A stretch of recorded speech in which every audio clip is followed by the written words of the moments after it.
Welcome, everyone. We are here live in Las Vegas for the Hyrox World Championships. We are going to see the best of the best in the world go at it. I've got the best in the business here for the play-by-play. It's Dave in Canada. Bracken is actually right next to me. So let's turn it over to Bracken and Dave. What's up, fellas? I'm Bracken Crocker here live, dodging hazards in Las Vegas while Dave comes to us from beautiful Canada. How's it going, Bracken? This is easily the most anticipated Hyrox event, I think, of all time. I think it's safe to say. I don't think it's close. I think we've said that before every North American, every European, every World Championship, but we finally have the vast majority of the best in the world all fit, healthy, and ready at this event, and we have dramatic storylines to back it up. And this is the case I find too. This is not treadmills for COVID. This is not tough times for travel. Just like you say, everybody has show up. You have the best from Europe, the best from North America, and they are going to go head-to-head throwdown. Starting out with the men, Bracken, is this a two-horse race or no? I don't believe it's two. It's at least three. We have the obvious Hunter McIntyre and Ryan Kent up at the top. Both men have run world-leading times this year. They've traded off. But Tim Wenisch from overseas is suddenly the third head of this three-man horse team up here who is just going to attack from the start. I think we see a breakaway with three, but we have several gentlemen who are all capable of running well under 59 minutes, and it's going to take close to mid-50s to win this race today. Do you think this course leans itself, and you've seen it, you've got up close and personal, do you think this course leads itself to being a record-setting pace? Record-setting, no. Championship record, yes. To get a world record at this point in Hyrox, you need the perfect day on the perfect course. And I don't think this is the perfect course. It's a great spectator course. We're going to have an awesome setup to watch. But I think the best chance we have is to see the championship record fall. And we're going to straight out, I'm going to ask you right off the bat, and it's right down there for us. Who are we pulling for? Who do you think is going to be the one that takes it home today? Dave, I've been going back and forth on this for like 6 weeks leading into this event. I've talked to several of the men at the top that we expect to win. I've talked with Hunter multiple times, talked to Ryan multiple times, talked to them yesterday and today, and I'm still splitting hairs. Every time I talk to one of them, I think, you know what, it's his turn. I believe he's right. He's going to win. And then I talk to the other one and I realize I think these guys, if one does not break early mentally or have something go wrong physically, I think that this race will come down to the final run in the final station. I think this might be the first race where, if let's say Hunter McIntyre, if Ryan Kent beats Hunter McIntyre, it can't really be called an upset because they are that close to each other. I think the only upset here sets with one of those two not winning. Tim has shown that he is incredibly fast and he's young. And when youth steps up to the table, they progress in leaps and bounds. So even though he might not have got the same airtime as the top two men coming into this, he might actually have the biggest ceiling of the three. Yeah, but the question with Tim obviously becomes the travel, the difference in sleds, the difference in setup. Is he prepared for that the way Kent and Hunter are, and that they've been really familiarized with the North American race? We don't know. Here's my storyline to watch. Ryan Kent has never won a race in which he was passed during that race. When he wins, he gets out, he sets the tone, and he dominates. And Hunter has never lost a race where he was passed after burpee broad jumps. So in my mind, with Hunter's best station arguably being burpee broad jumps after his Skierg and rowing, and Ryan Kent's best being the sled pull, you're going to come off of one person's strength into the next, and you're going to see a situation which neither man has ever been successful at, which is a lead change potentially coming off of their strength. Whoever survives that is going to win the day, in my opinion. Do you think we could have a dark horse from the back? Like, do you think somebody, like, let's take, for example, Rich Ryan, who is seated number 15, but we know has incredible running speed. Could he possibly come out fast and try to take the pace and change the dynamic of the race?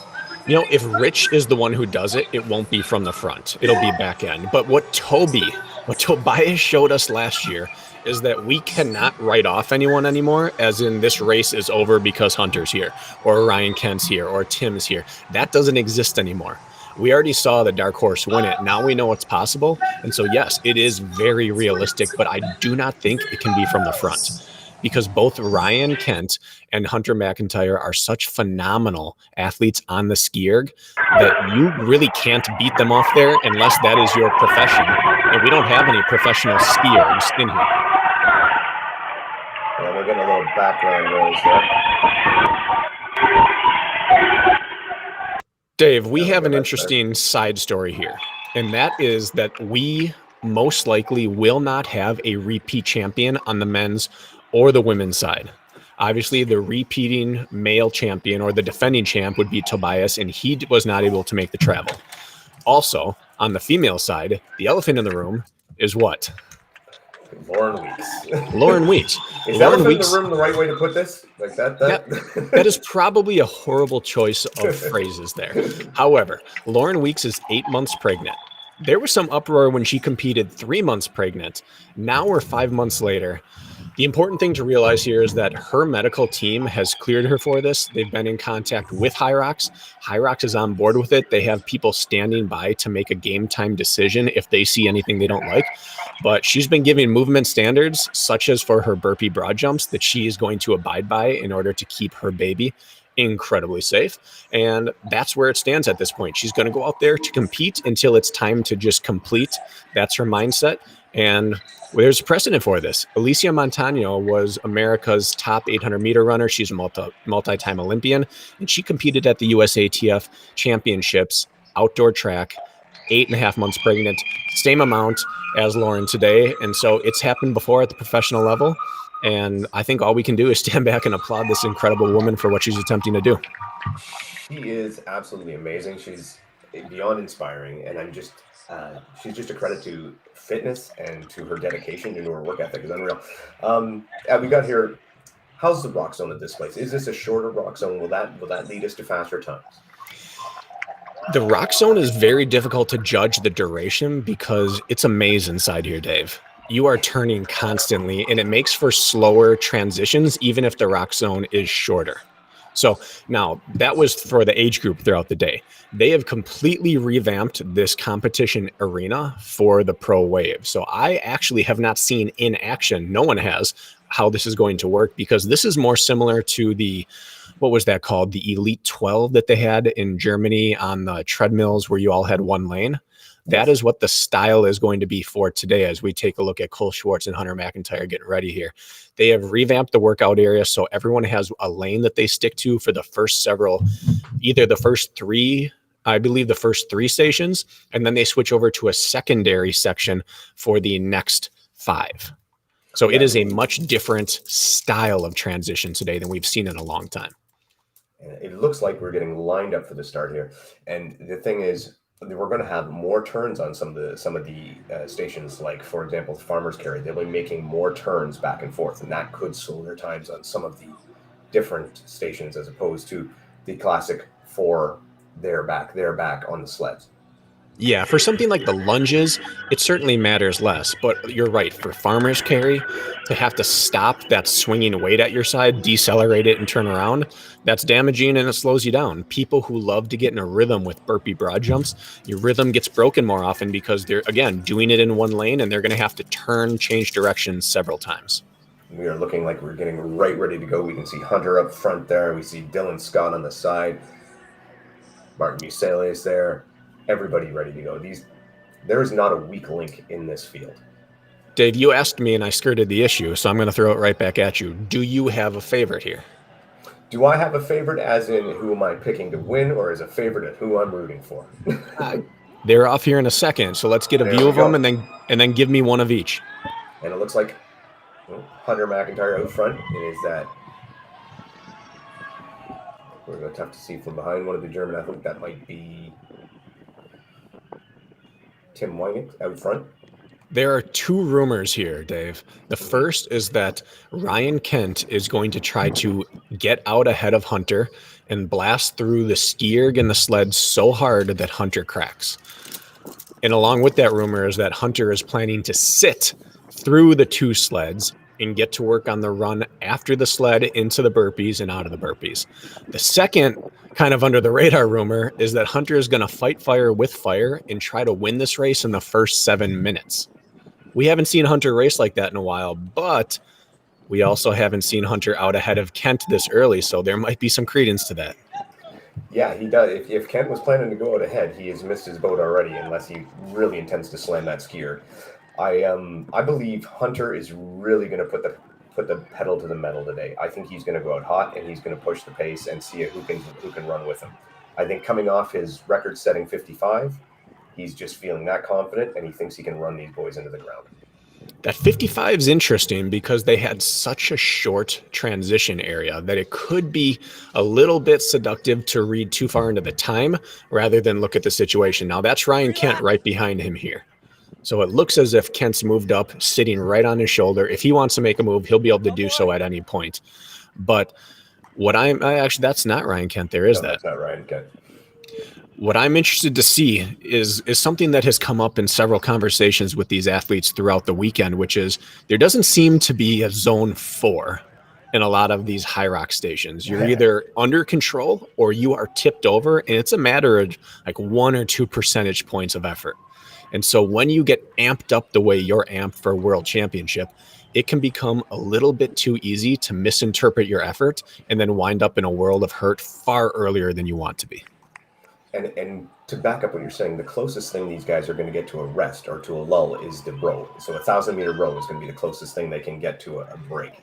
And with this field, I don't think they can haul back. I don't think they can dial back that much. They will still have to maintain their pace and keep that elevated heart rate. I don't think anyone here is going to give anybody a break, and there is no way that you can back off the gas. You're just going to have to stay with it. To answer your question, who am I going for? I'm a Dylan Scott fan all the way, but I do believe it will be Hunter's day. Now, this is fast. Hunter's in. There's a gap. There's Ryan Kent moving up now from into 5th, pulling up on 4th. Hunter is absolutely out hard. And some of the top runners haven't even started to come through yet. There's Rich Ryan trailing Cole Schwartz. And there's Hunter and Kent. That's Hunter and Kent side by side on the Skierg, is it not? It is. Now, Kent was in 5th, so they did Kent a huge favor by running right past Hunter and choosing a different lane. Ryan now gets eyes right on. He's a fantastic skier, but Hunter is almost on another planet. He split his actual, not counting the transition, 3:15 on his ski in LA a couple weeks ago when he did not do the full event. And he said he felt somewhat under control. So the ability to drop a 3:15,000 means that no one's taking ground on him here. So the question becomes, can anyone just keep pace, or do you let him go and try to catch him after, say, the sled pushes the pole? Well, I don't think it's worth extending here. The Skierg, you don't feel your effort for so long into it that by the time you do, it's too late. I don't see any point in trying to match him on this. Ryan knows that his bread and butter is that sled pull. He trains it more often and harder than most people, and he trains it differently than almost anyone I've ever heard of.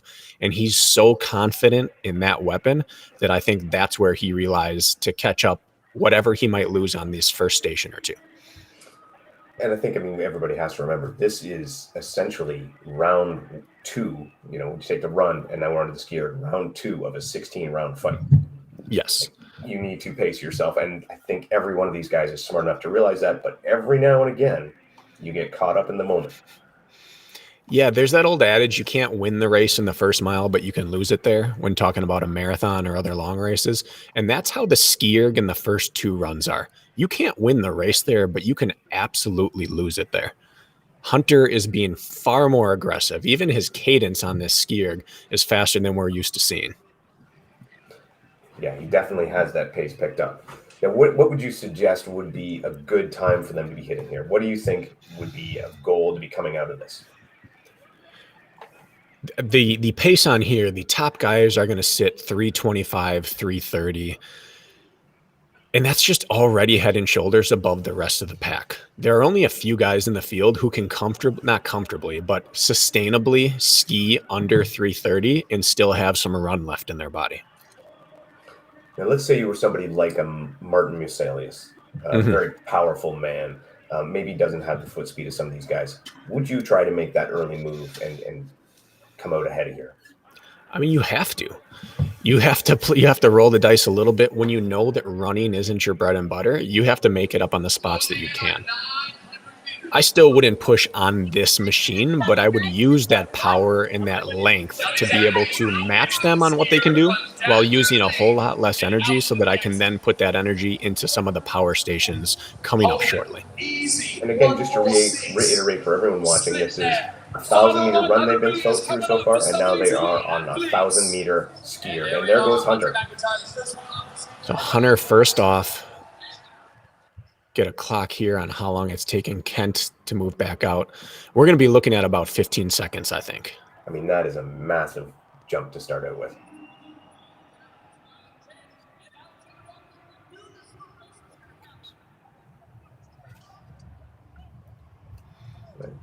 And that looked like he might have been Martin Michelius and then Michael Sandbach, who got out there as well.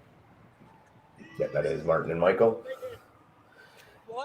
And there's a guy who, well, Michael Sandbach, he could surprise people. He has put in some good times. He's had some bad times. He is a guy that from the United Kingdom, he could do really well or he could have an explosion. He's one of those enigmas. We never know what we're going to get with him. All we know is he is fit.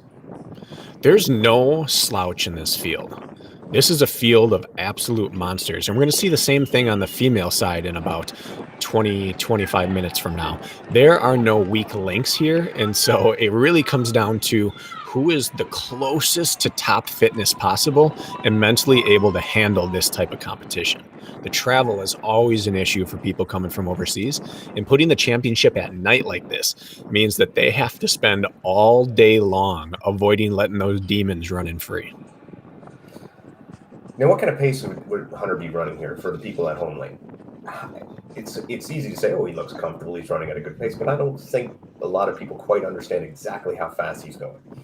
Fast is kind of a murky subject in Hyrox because you have to intentionally not run fast your first run or two.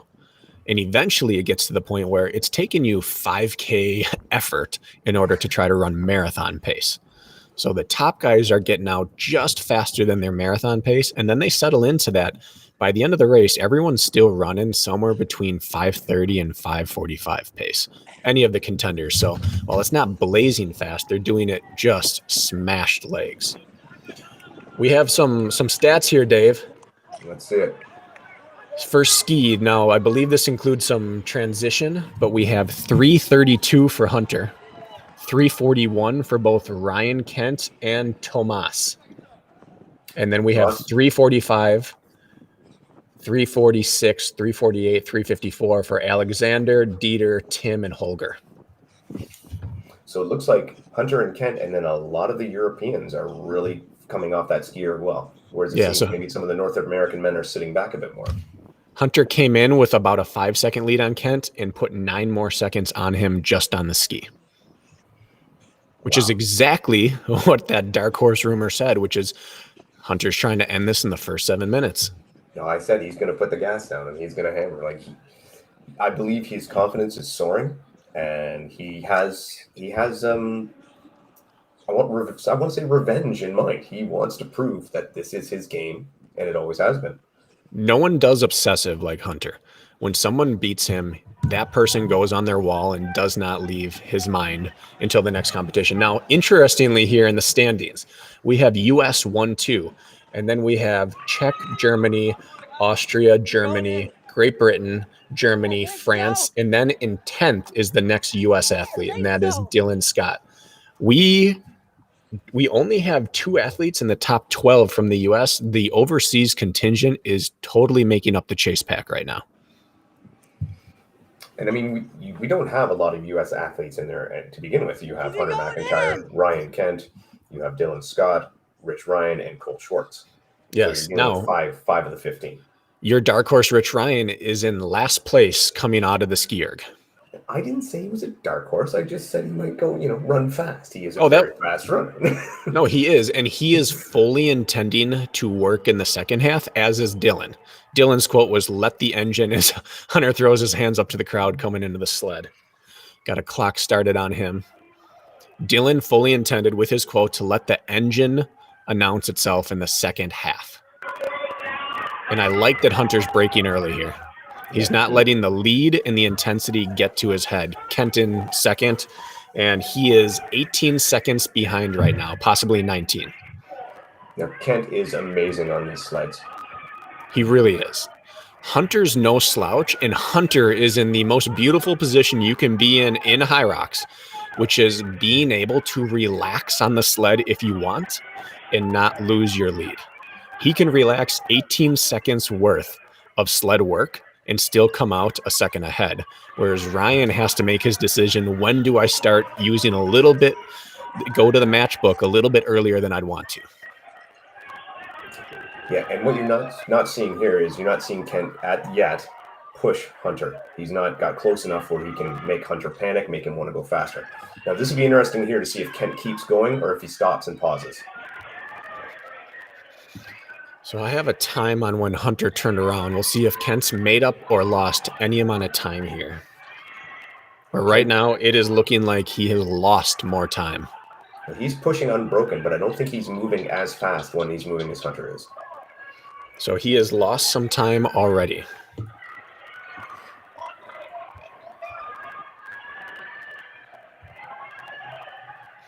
Now, I think Hunter is definitely doing the smart play, and I think that Kent may be chasing a little too early. He may be. Now, he had the fastest pull time, I believe, ever recorded in the pro field, certainly on U.S. soil in Chicago when he beat Hunter. So in his back pocket, he has a 30-second buffer zone that he can come into the sled pull with, and theoretically, if he can reproduce past success, come out with him, which then leads right into the burpee broad jumps where Hunter has about a 20-second cushion on anyone else in the field. This is going to be a fascinating 2 stations right here. And Hunter is off. Yep. It looks like Rich Ryan we've got down there as well. If we can get a camera on Ryan Kent when he crosses, we will see exactly. He's 12 seconds behind as we speak, and it's looking like it's going to be closer to 20 when he takes off. So he paused again.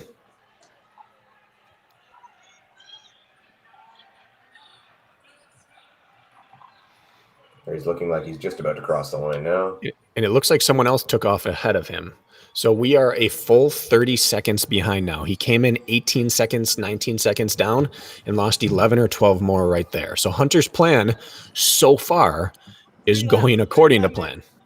That's true. But we also know Hunter is famously quoted as saying the race doesn't start till after the sleds.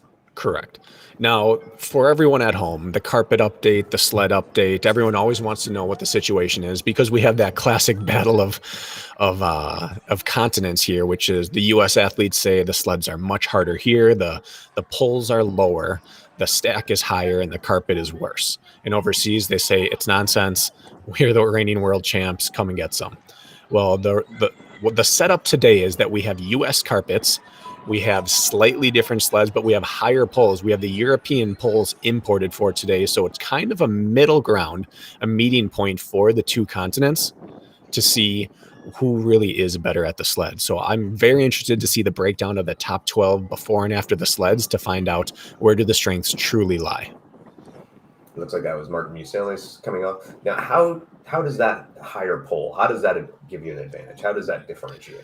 Well, the sled pole, the actual pole itself, where you put your hands, are about 7 or 8 inches lower in the U.S. than anywhere else, and that just lowers the angle that you can push from.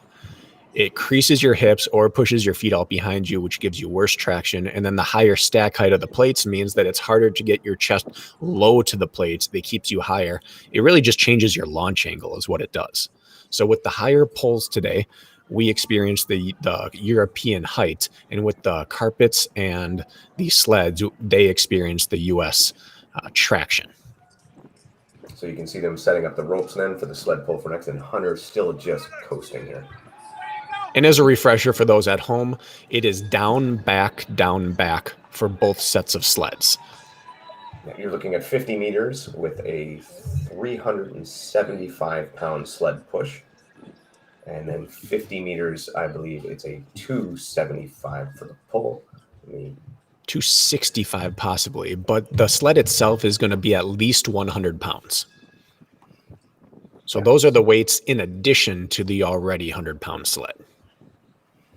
Yeah, and then when they get to the pull, they have a 2-meter box in which they can walk back with the rope, or they can pull hand over hand, however they like, as long as they stay in the box. And that's the tricky part. There's not much room to walk. Walking back with that rope, as we've talked about before on the broadcast, is much more energy efficient, but there's only so much room, and you've got to fit your feet inside there and the rope. Rope maintenance becomes key here. And when you're head to head, you're battling, you're a little bit overworked, the first thing to go out the window is the careful movements, and you start to fight and thrash a little. And little things like rope management come back into play that maybe haven't been in a few races for these athletes. How many times have we see somebody stumble, trip on the rope when it's just not put in the right direction? And it can be something so simple as that can cost you the time you need. Yeah, and it seems small. It seems unimportant, but when you're already riding that edge of exhaustion versus staying in control, those little mental speed bumps take a lot for certain athletes to overcome. So you just want to avoid disruptions at any cost. So right now, everything seems going to Hunter's plan. Can you find a chink in the armor yet? No. What we can't see is what's happening internally with his bloodstream. Is it starting to add up too quickly? But he is free and clear right now.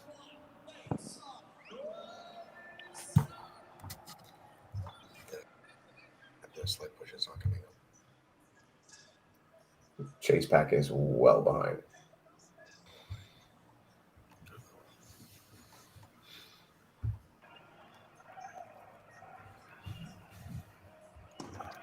See if we can get a bit on the sled pull. Do we have athletes down a lap already? Yes, we do. There we go. We've got Hunter on the pull. Let's keep an eye on this and see who comes in next. He's already almost done one length. Ryan Kent is coming in almost exactly one full length down. Yeah, and Ryan is in third right now. Yes, he is. Who's sitting in second here? Can you tell? I can't tell from the angle now.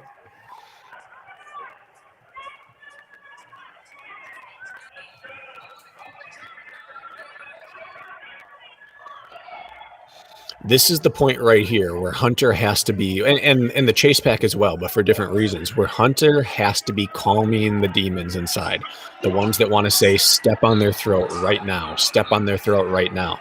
This is his chance to keep his lead massive without tipping over and causing damage that's going to come back to hurt him. And every time we've seen him run a phenomenal race, his burpee broad jumps are pristine. They're just perfect. And the times we've seen his armor crack, his burpee broad jumps have been the place where we've noticed it first. So this is his chance to ensure that does not happen. And you can see as well, like this is the station where Kent would make a good move. Kent is very, very good at these sled pulls. And we're definitely seeing the chase pack all just nipping at the heels. Yeah, the whole field's here. This is exactly how you want it to be. You don't want to see anyone have a bad day. You want everyone at their best on the center stage. And as Cole arrives here, I believe Cole is bringing up the rear of this with one, I believe, a German on his heels. It looks like Michael Michelius would be just getting in there now. Now he should make up some ground on this, being a very powerful athlete. Now, Cole has greatly improved a lot of his sleds, and then he had a disastrous 9-minute sled in, was that LA or was that Texas? That was LA. And so it just goes to show that someone like Cole, who has improved by minutes here, still something can jump up and bite you on the day, whether you just get a bad lane or it just isn't your day. So at this point, we have to remember we're early. One person here has a 9-minute sled or even a 5-minute sled, and suddenly the doors are wide open. It doesn't seem like anybody's having a 9-minute sled today. These guys are all flying. From what we can see, people are moving these sleds. And this was the great question, was European athletes coming over with North American sleds. And right now, they all seem to be moving them quite well. They do. And what we haven't seen yet is them do an American sled pull, because they got to use their sled height here on the pulls. But the sled with the rope is no different. So we find out how much a difference does the carpet and the sled make here, because the push was the meeting ground. Here still is more of a U.S. style competition. Yeah, and you are seeing people like Dylan Scott and Rich Ryan making moves here. They are starting to get a bit of a pull ahead of some of the other competitors. You take a look in the background, you can see the judges holding up what length they're on. So even though we have a massive humanity here, you can differentiate what lane they're on by the marker directly behind them.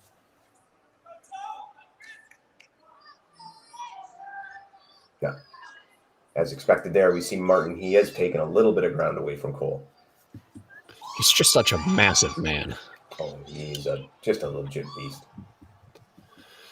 We are coming up here on the start of the women's race, and I think we'd be doing them a disservice if we didn't spend a little bit of time here previewing what about it is exactly ready to go down.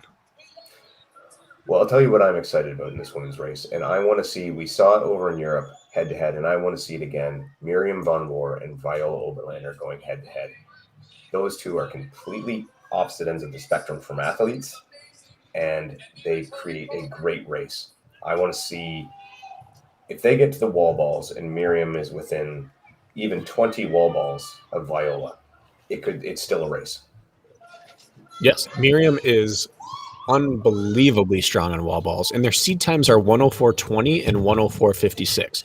They're the only two women in the world under 105 this year. They have 36 seconds separating themselves, and what that basically means is it's a dead heat. 36 seconds in Hyrox is the type of thing that can disappear immediately. Yeah, and what it'll come down to is, quite frankly, it'll come down to Viola's form. If Viola has the form on the wall balls, she has a really good shot. If she has any mistakes whatsoever, then Miriam will capitalize on it. Now, they're not the only women in the field. Your prediction is that Viola is leading going into wall balls. I do, yes. I believe Viola will be leading. She will be in first place in the wall balls for the women. Who else do we have to look out for on the female side from overseas? Because they're a bit of the unknown to a lot of that North American viewership out there.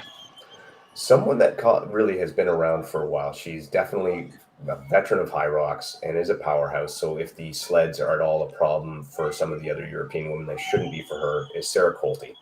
Sarah Colty has the power. She has a great engine. She's a triathlete competitor. She would be one that I would watch. You know, she's definitely got the whole thing. Linda Muir is another great athlete. They really are a lot from over there that could do well. But I would say my top three would be Viola, Miriam, and Sarah Colty. Those would be the ones that I'd be watching from overseas. I agree with a lot of that. On the North American side, we have a lot of question marks.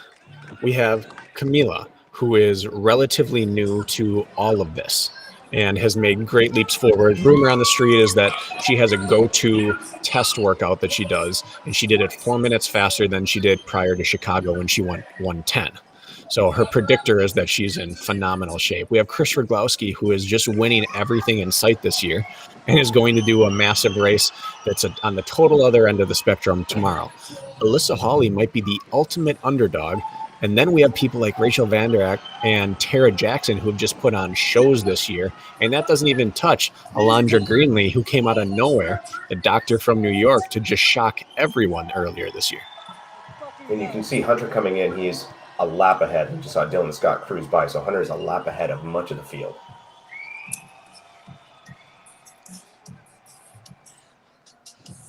Let me get the women. In lane number one, just as quickly as he left.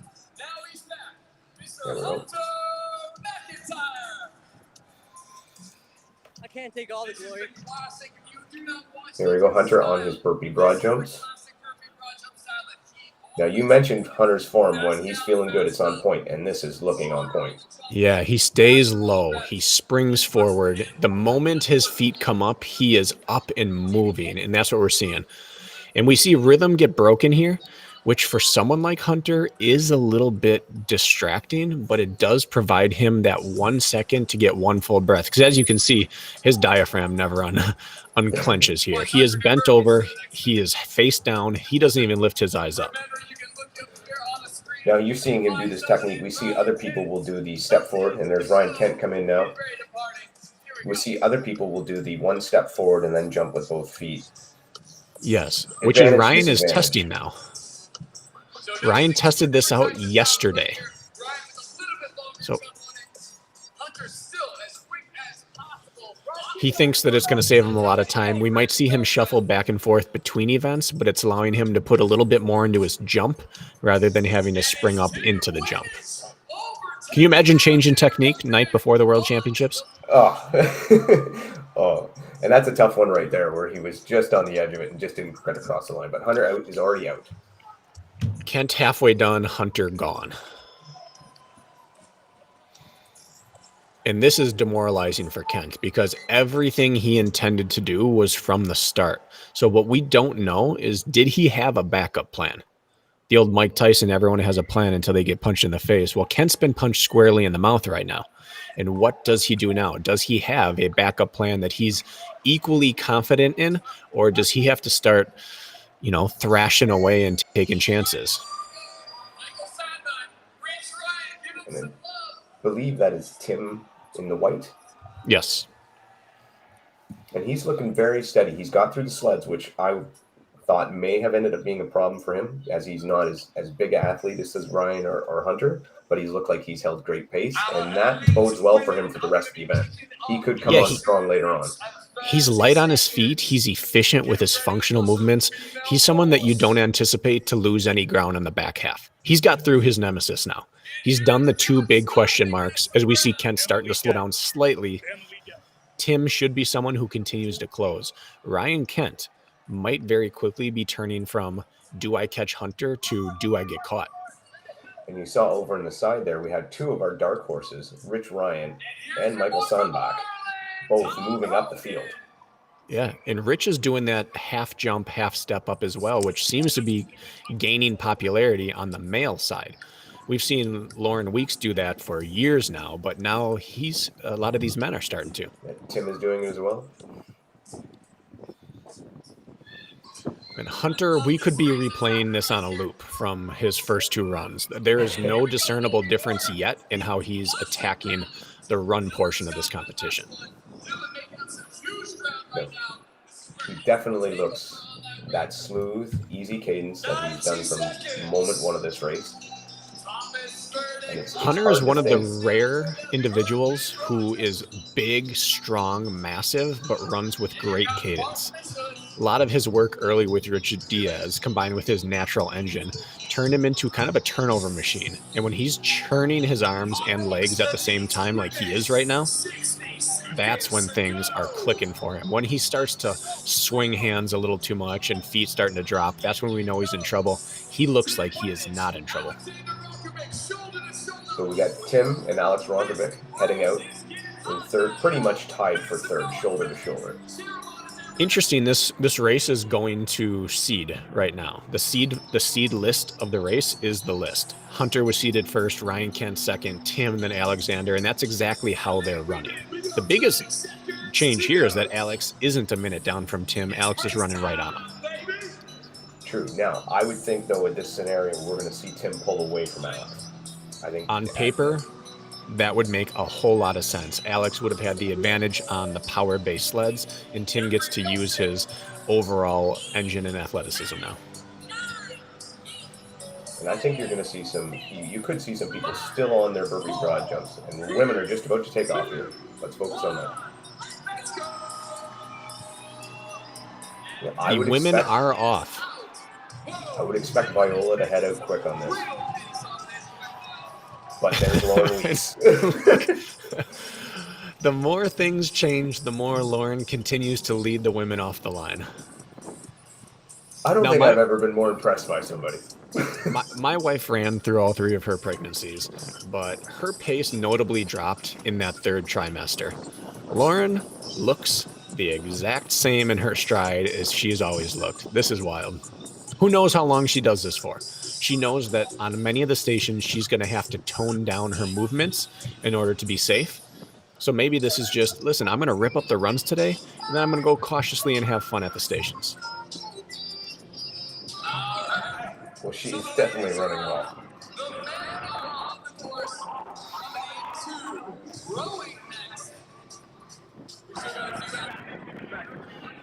So the race has begun on the men's side, and yet there's a chance it's already over for that first spot.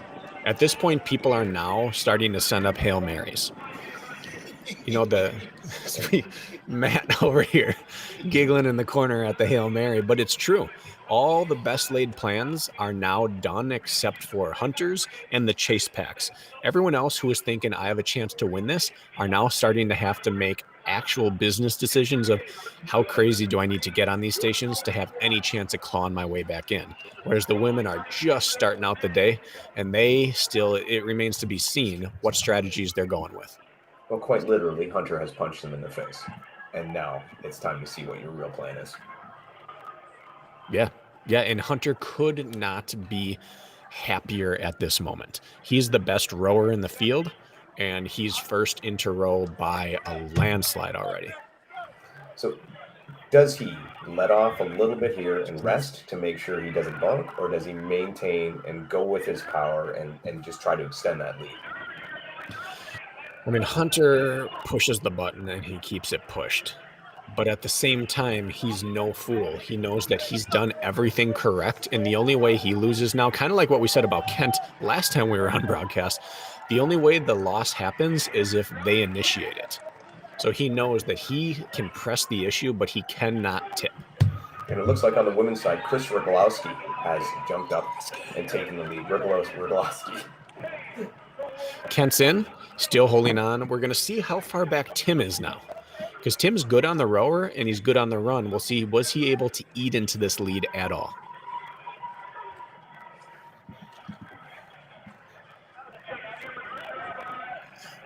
Look at Chris and Dylan running the same pace right here. Chris is just an absolute machine with a recovery of, comic book character status. We've seen very few people show her skill set, and I don't think she or we have even glimpsed her ceiling yet.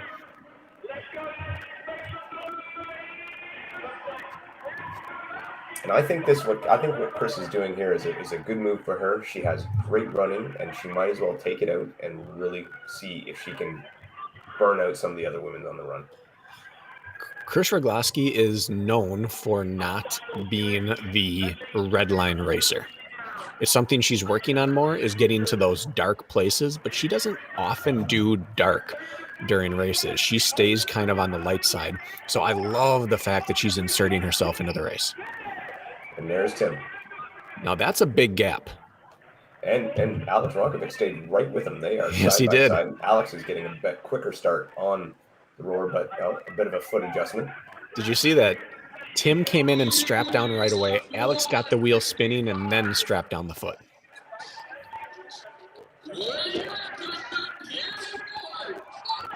So the problem with Hunter McIntyre is we can't tell how he's feeling because his face is always a mask of pain. He doesn't give us anything there.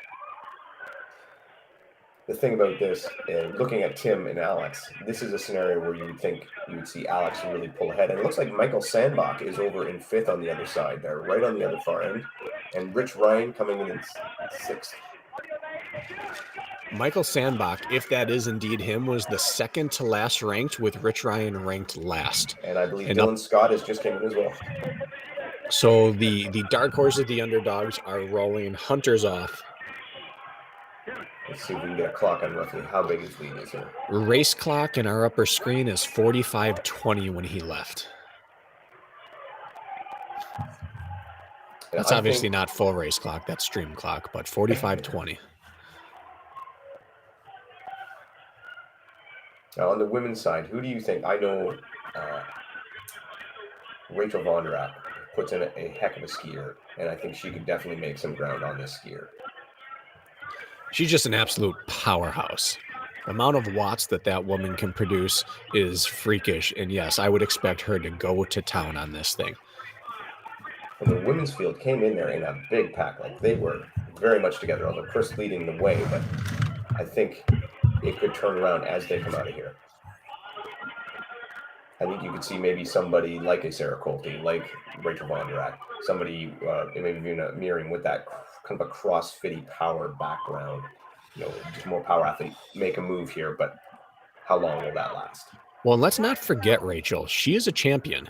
She's earned a title, and she is kind of been playing second fiddle to some of these women. She's the 8th ranked athlete coming in, and you know that her competitive drive will not allow her to be satisfied with that.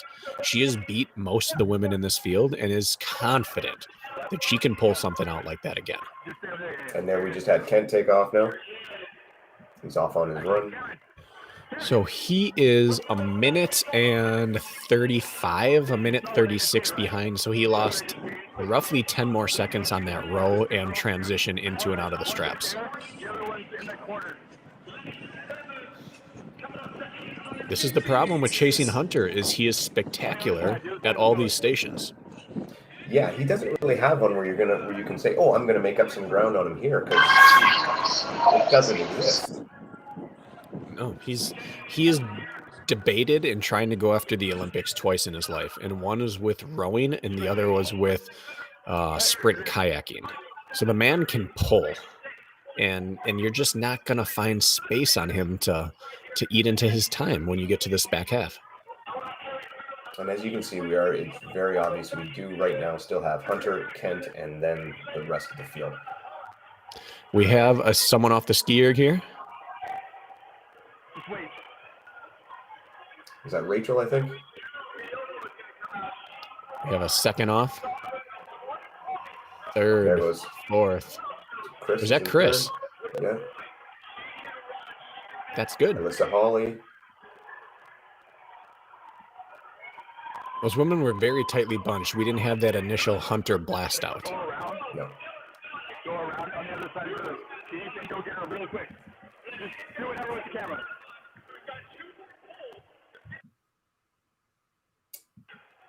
It looks still, I saw Tim and Alex go out again, very similar times. Those two might just be destined to battle this thing out all the way to the end. I'll be honest, if they get to the wall balls together, I don't like Tim's chances. Alex is a beast. He absolutely is, but maybe I'm putting too much on the line for Tim, but he's just so young. He's young, he's relatively inexperienced compared to some of these, and I just feel like every time we see him, he's going to show us something new. He's going to have a new trick, a new skill, a new technique. Things will keep refining much quicker than some of the other gentlemen will. And it looks like Dylan Scott passed Rich Ryan there and possibly Michael Sandbach. I mean, Mr. Engine is not going to fade here, and it's bad news for people if he starts gobbling them up. But we did see this in the North American Championship. But Dylan is a fantastic rower. I've seen some of his training. Well, everybody's seen his training. It's legendary. It's beyond belief. And definitely can put down some solid row times. All right, so we have some news in here, Dave, from Hyrox, from the source themselves. It says Hunter and Ryan allegedly only did 3 laps of burpee broad jumps rather than 4 and have been assessed a 1-minute penalty. Now, if that stands, that shakes up this entire competition. But the question is not whether it stands or not. The question is, are the chase pack men aware of this?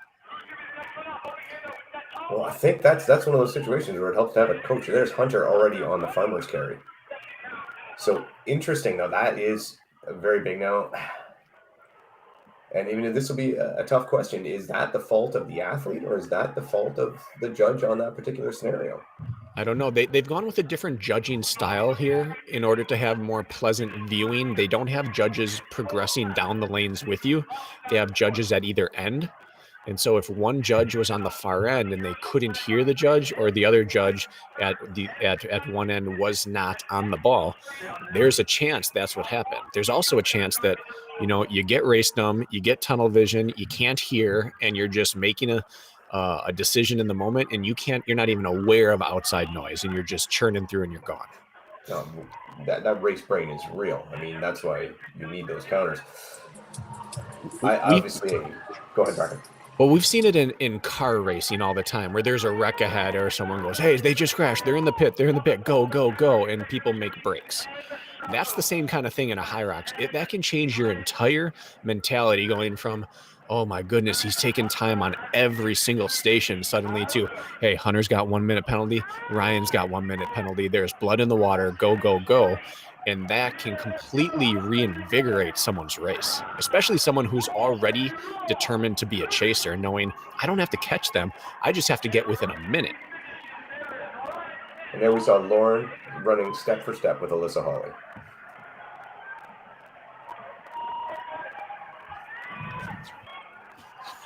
And there we saw Sarah Colte as well. She's coming through. I expect her to make her move around the sleds.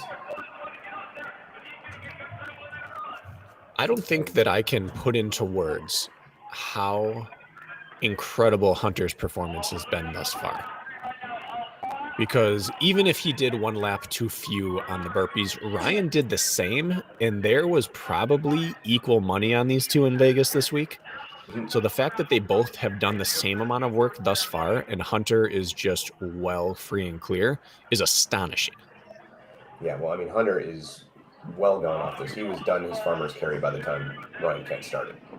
And I think Ryan's heading down for his last lane here.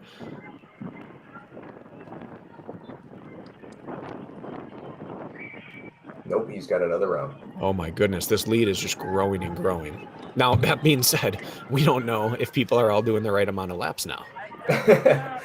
Well, I'm going to go under the assumption then and hope that they are.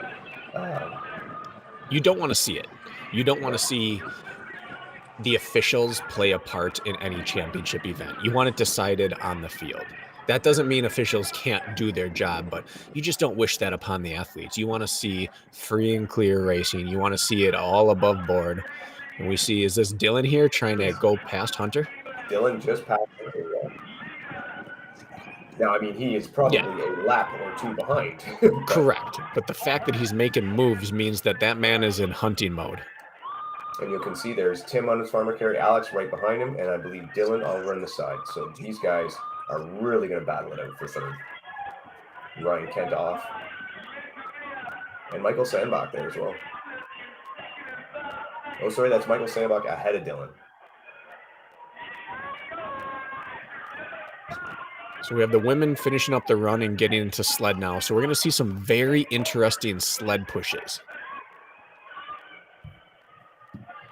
You have a lockout, almost like she's doing the butterfly stroke. I have almost never seen this from a high-end pro. Can you get eyes on who that is? The rest of the women are all doing that locked-in approach, but we had one straight arm butterfly approach. Oh, it's two. We got two now. Very bent over as well. And then you're seeing some with that elbow move where they drive. There you go, right in front of us, where they drive their elbows right in. I'm noticing Rachel pushing, and she's driving the sled so far forward, it's picking up on the back end.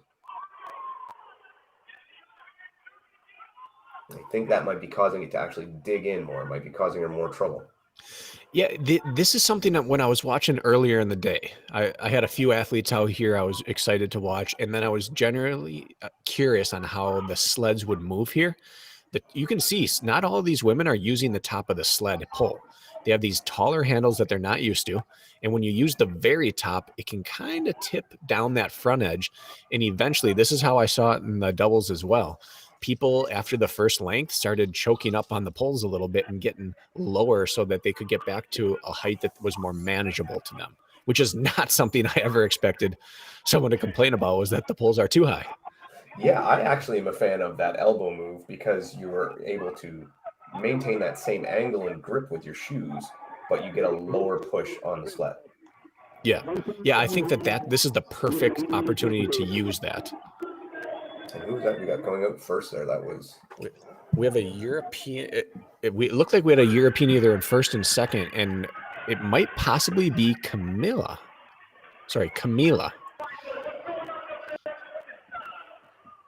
but I can't confirm that. No, I think the European, I think, might have been Linda Muir. Whoever it is has a bit of a lead here. There's Viola. She's heading out now, so that would put her in third, I believe. Viola with her always recognizable form. Okay.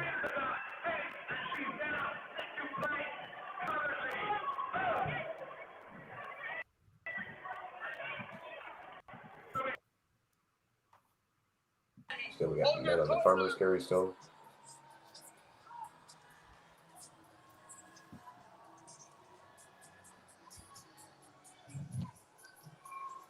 And you can still see, like, just what a gap Hunter and Kent have on the rest of the field here. Hunter is on his lunges. Well, that was a Lunder Green. Is it really? So we have Alondra leading. Is that correct? So, I always said she could be a dark horse. There goes Lauren Weeks. Lauren's out. And because Alondra is so new to us, because she's, I mean, it seems as if she just dropped out of the heavens, did a competition, and disappeared. She kind of fits that same mold as Tim, where the leaps and bounds of early improvement are available to her. So would it really be shocking if suddenly she came out here, got a taste of what the competition was like, went home, got in the lab, got to work, and came back a totally different woman? No, not at all. I mean, the fact that learning curve, like you say, from your first to your second one is massive. And she put in such a great performance on her first one. She's definitely someone who could really surprise. And there goes Rachel Vondrak out of the sled pool. Now, she did not have what I would call a sled push to her standards.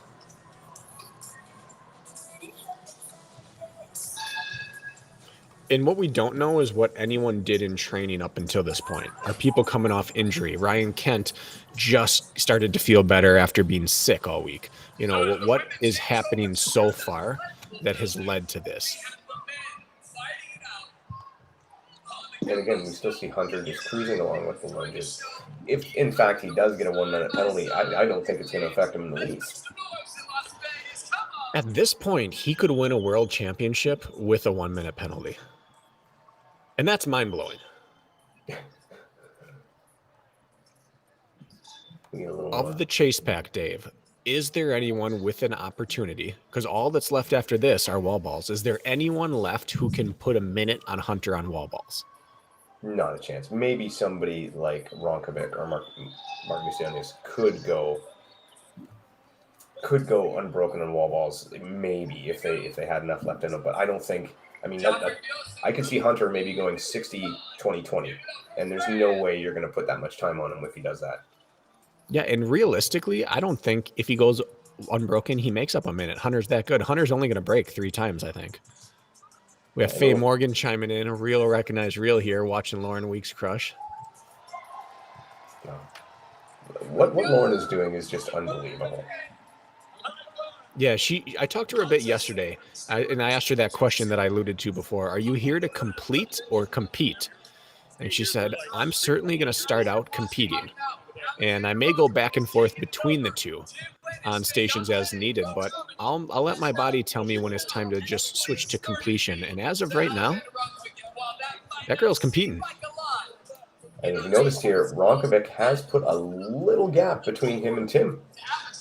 He has, and he's going past Ryan Kent. I believe he's a lap or a length of the court down to Ryan, but it's still disheartening for Ryan to have that little energy go past him.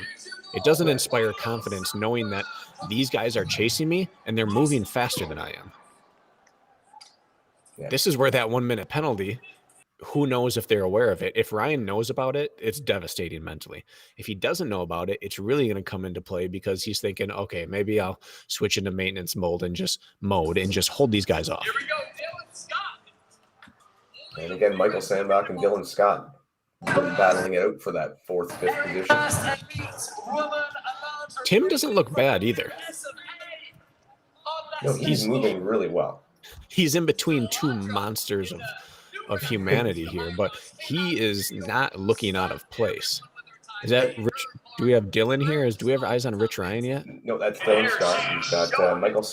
You've got Michael Sandbach and then Dylan Scott. Okay.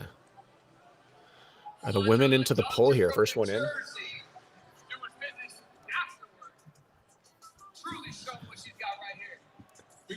Go get a look at the leader here. I believe that is Alondra.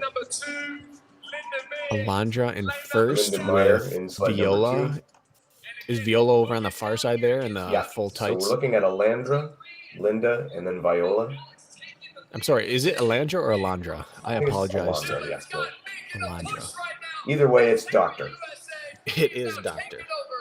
The doc's in the house, and she is an entire length ahead of, a length and a half ahead of everyone.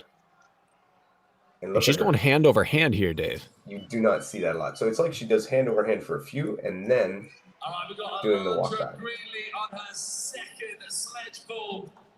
John Clark, we appreciate you tuning in. Hey, and great racing recently, John. Saw you up there on that podium. And if that's Viola, looks like she's made the move into second place. Yeah, and she's probably not the woman you want chasing you. None of these are, but she has championship pedigree. She not only has the ability to win this thing, but she also, up until about 2.5 weeks ago, 3 weeks ago, had the world best time in the mixed doubles as well. She just knows how to get it done. Yeah, she is, again, supreme veteran of Hyrox. She's been there forever, like probably since the beginning, and you're not going to surprise her. She knows very well how to pace herself. She's not going to get caught up in being put out of her race. She's going to run her race no matter what. So Alyssa Hawley has just appeared on our screen. It looks like in 6th place, with Chris Roglaski moving up into 7th, closely followed down that. Whoever that is at the far end, I can't quite make out. So we have some people starting to show up, moving up. They're kind of the Dylans of the world who are definitely going to close that second half. These women are making their play now, and they're coming onto screen is Camila. I think that may be Miriam down on the far end. Miriam on the far end, Camila close to us? Yeah. Yes.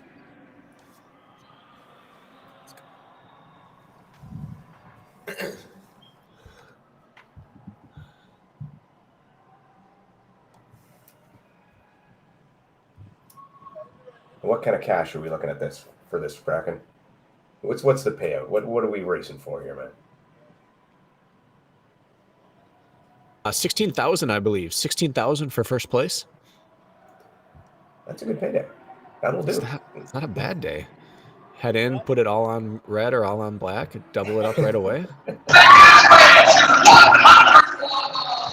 Well, Bracken, that is the logical financial planning that we expect. That was a joke based off what Ryan Kent claimed that he was going to do that. I'm watching Viola, I believe, has taken the lead. And we got Hunter on the wall balls right now. Now, I think it's a little too quiet here in Vegas. You just saw Hunter smash. You can hear this place starting to get loud for Hunter moving in on the championship here. Now, I don't want to get to this too soon, Dave, but it's time to start talking about it. Hunter has sworn over and over that he is retiring the moment he crosses the line here.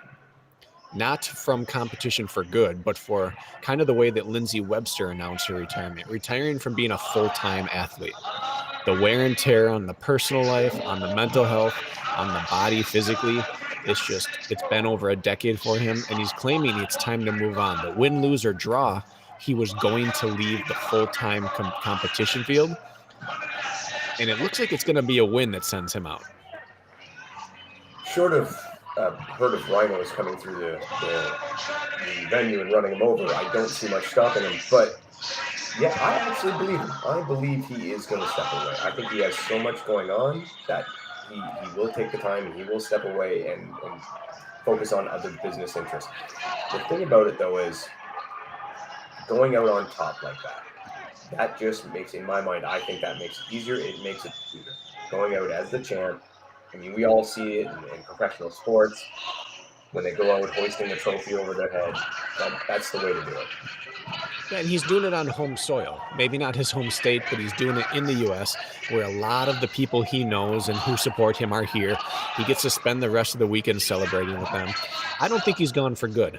Hunter is always pulled in a new direction. And when he gets his business on the ground that he wants it to be in, and when the next competition that comes around that really excites him, when the new challenger comes up, and when his name stops being mentioned the way it's being mentioned right now, the pull's going to get him. That itch will come back, and he'll be back. But I do truly believe that it is the end of the Hunter we know it in terms of day in and day out living the life of the pro athlete.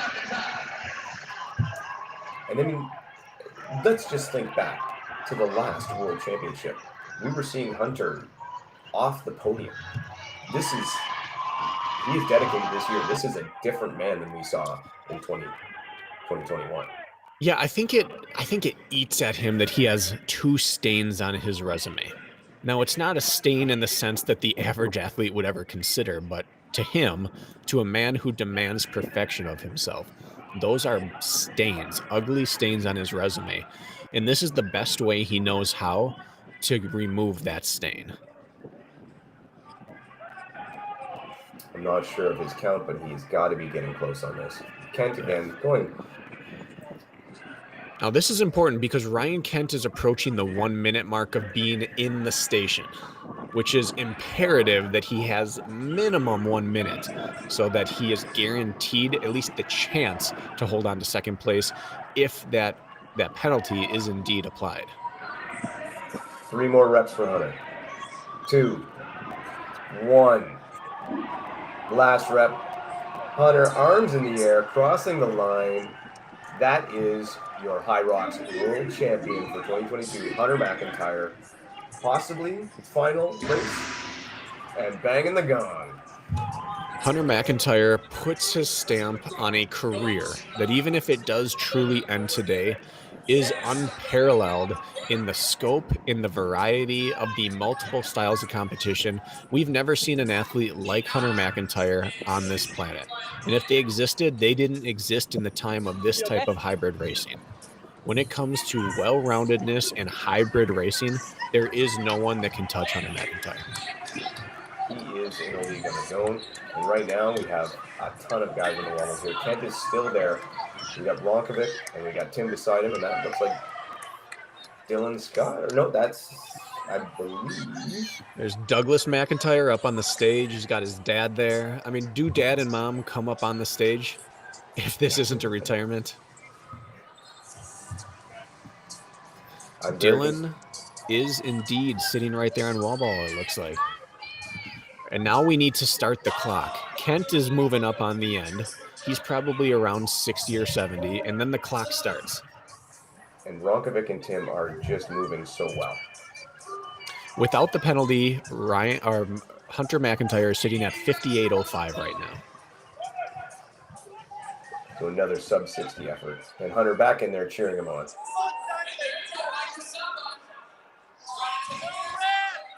And Michael Sandbach has come in. Someone screaming no rep in the background.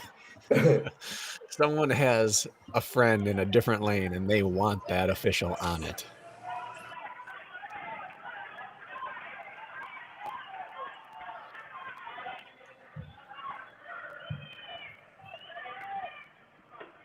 Alondra in transition here, looking really strong. We never know how the athletes are feeling, but she kind of looks the way Hunter looks, where the form is still holding up.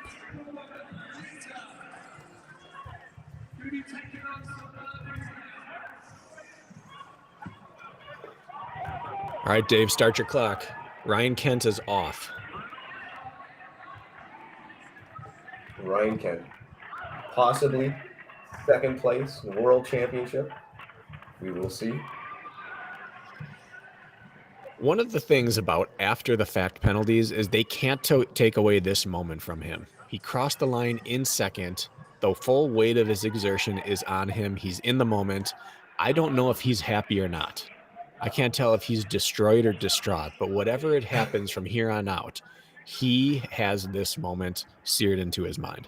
I think right now he's just thinking breathe. I think that's all he's focused on right now is breathe.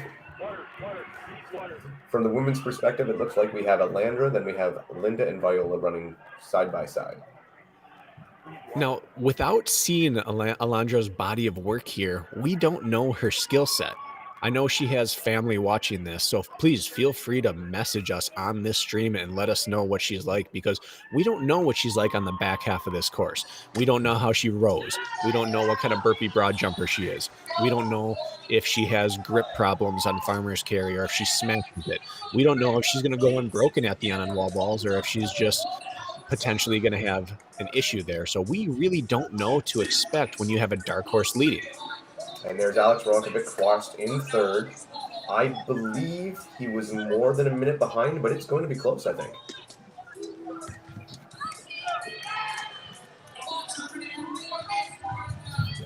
Okay, we have a official Ryan Kent 1 flat 25.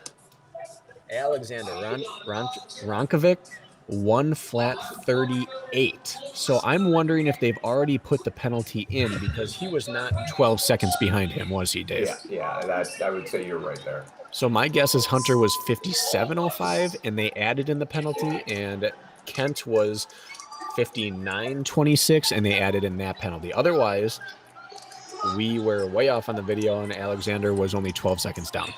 And there's Tim Wenisch across the line in third. Fourth, I believe. No, I think Tim was third. Oh, fourth. My bad. Fourth, yeah.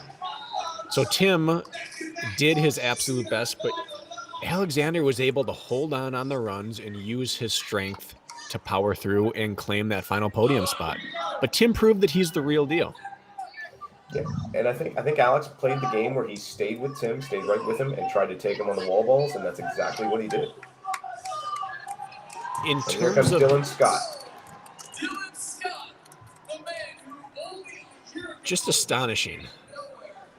He fills that role of one of these things is not like the other. And Tim to some extent does too, but it is just astonishing what Dylan can do with the frame that he brings to the table compared to some of these other mountains next to him. But Alexander might win the award for strategy today. He pulled off that third place, really the only way that was available for it to happen.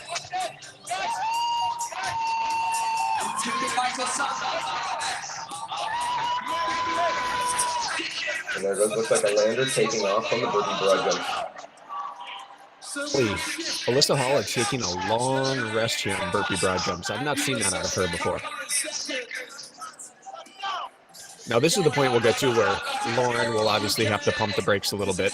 She's already said in her own words, I'm going to do girl push-ups for these, get down, touch my knees, do a slight push-up, just gently touch my shirt to the ground and then get back up. So it's obviously going to slow her down, but this is the point where she'll have to move out of that competition and move to completing for a few minutes.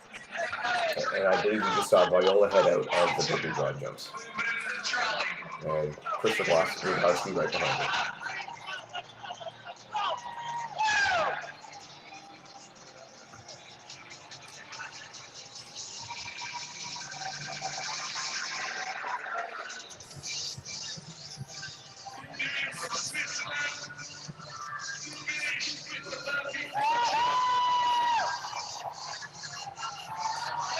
You see some of the men final men finishing up on their broad jumps. Got Rich Ryan there, Martin Michelius. And I think we can't understate what a performance Michael Sandbach put in there.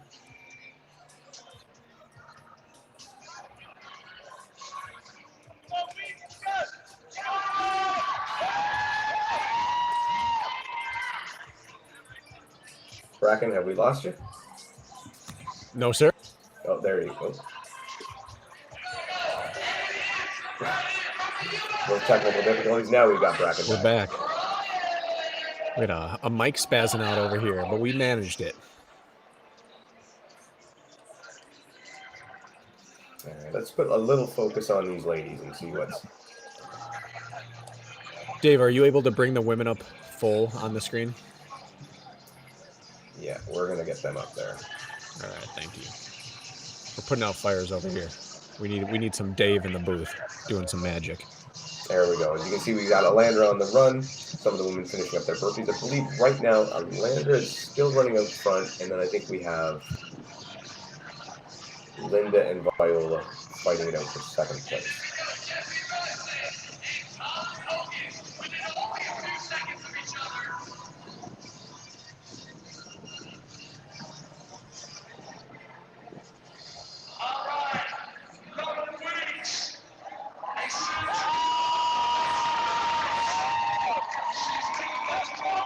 There goes Lauren. And I think it's pretty easy to see who the crowd favorite is.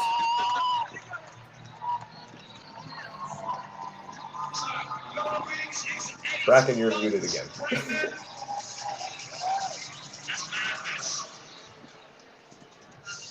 Well, Bracken deals with some mic issues. We had a lot of the excited guests from the venue come pouring out into the room here loud, so we had to go lay down the law here, Dave. All right, excellent. Well, it's good to have you back. What did I miss? Fill me in.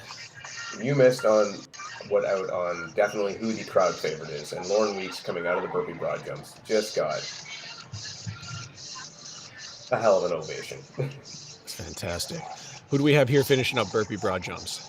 I believe that is Rachel Vondrak, and is it Rachel? Yeah, I believe that's Rachel. And she's in it right now. Yeah, Rachel said that this would not be a PR day for her as well.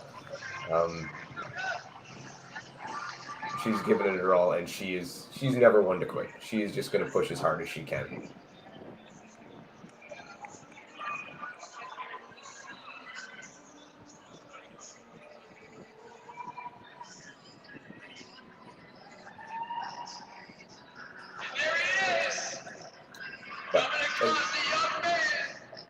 Again, like I said, we have, looks like still, is that Alandra or Linda Meir? Very tough from behind. I believe it is Alandra.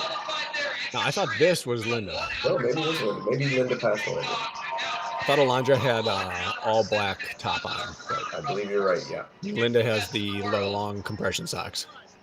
Need to see that German flag on the front. That's right. See her check back and confirm that she was on her third lap with the person behind her. There you go.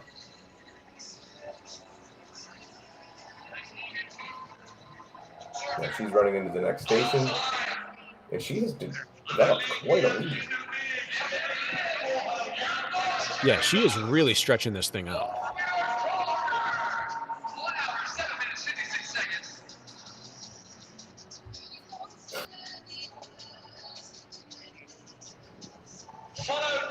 And that looks like Chris Rogowski right behind her. Chris, as always, form never changes. Stays on the attack. We're seeing on the rollers there, it looks like Linda and Alandra. Now, this will be nice to be able to see what the time gap really is. Whenever we get these stations like this, you can really look at the work rate between two people and see those gaps.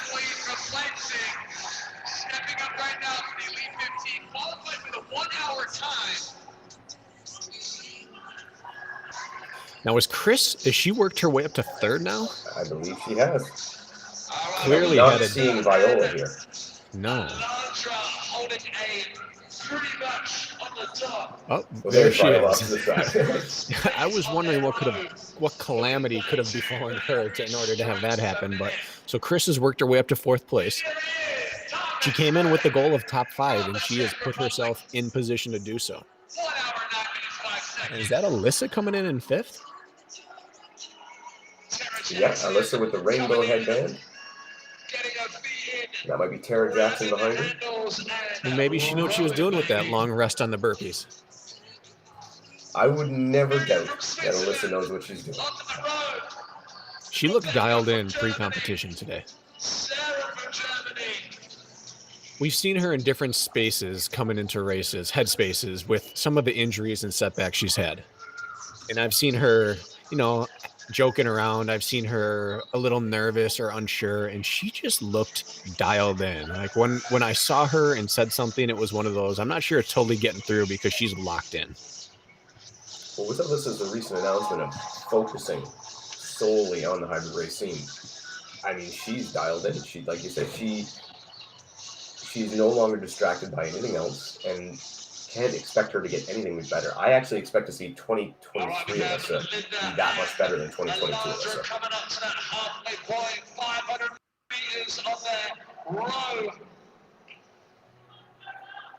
Now, do you think going through some of these ladies' minds is, who is this Alandra? Where did she come from, and what's going on here? Oh, this is a big two. Come on, Again, we've got mic issues with Bracken. So right now it looks like that's okay. We got a sheriff in here, Dave. They keep pulling up all the stops here. So I was saying, do you think that a lot of these women are surprised with Alandra and not really having seen her before? None of them having competed against her before. They have to be, right? Now, we saw her look so dominant in New York, I believe that was. So dominant. But because the depth of field wasn't there, she had a few, she competed against Callie Schweikert, and a few other athletes were strong there. But because she didn't have a ton of the top women in the world, and you take Hyrox results with a grain of salt or a grain of sand, because you're not sure what the setup was like. I don't know how many people gave her performance the credence it deserved. No, I expected her to do well today, but I did not expect her to take it out at the start and to lead this far on. Dave, I just got to give you and the audience a heads up. Vegas is getting wild over here, so I may be in and out off mic here. I'm going to do my best to stay on, but it's if you could see what we're seeing here. Well, if you keep it on live stream, then what happened in Vegas will not stay in Vegas, and that's just not right. It's a good thing my camera is off. Solid rowing from these elite women. So I think Alandra should be done very soon. I love this visual here, having that whole string of the field strung out right here on the rowers. We didn't used to see this. We used to see that the race separated so big that you get one or two on the rowers, and then they'd get off as 3 and 4 came in. Look at this. This is fantastic. And Viola is moving. So that was Linda. Alandra, then Linda. Yeah. But that was I thought Viola got up after Linda. I didn't see her. Maybe I missed her, but no, you were correct. Linda is moving. There. Yeah. What happened to that gap we saw? Linda is running. There goes Viola. These women, though, are still, any one of those three are still in striking distance. That is not the gap that we saw. No, it's not. And Linda must have had a strong run into a spectacular row, because she is right on Alandra's heels now.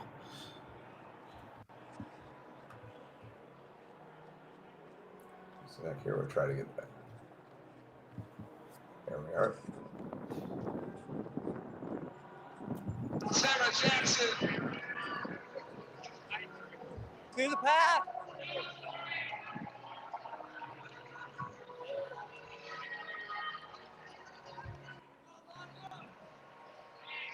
There we go. We got Linda on the run, and we still got. Sorry, go ahead. Sorry to cut in, Dave, but on the facility screen, it shows Hunter McIntyre at 57.05 and Ryan Kent at 59.26. And they're on the Hyrox timing sheet that we saw and pulled up. It shows them 1 minute slower. So that final we saw of 58.05 and 1 flat 26 is with the penalty added in. And so as of right now, that is preliminarily accurate that 1-2 still is Hunter and Ryan. And then Alexander was indeed 12 seconds behind in third place, officially counting the 1 minute penalty. And, I'm glad to see that. Like, I do believe they needed to receive their penalty if they didn't complete the laps, but I'm happy that it was settled on the track, in the stadium, not in the judges' booth. Yeah, and it's going to be a point of contention after the fact, because what a time penalty can't do is take into account the fatigue you would have accrued at the station. So there always will be some debate after the fact, but I don't think it changes the truth that appeared on screen, which was that Hunter and Ryan were away from the start. And I And believe here we we're have- seeing the pass here, Dave. You are right. That is Linda making the move on Alandra. And like I said, and Alandra responding. Oh, I love that. Hold her off before the turn.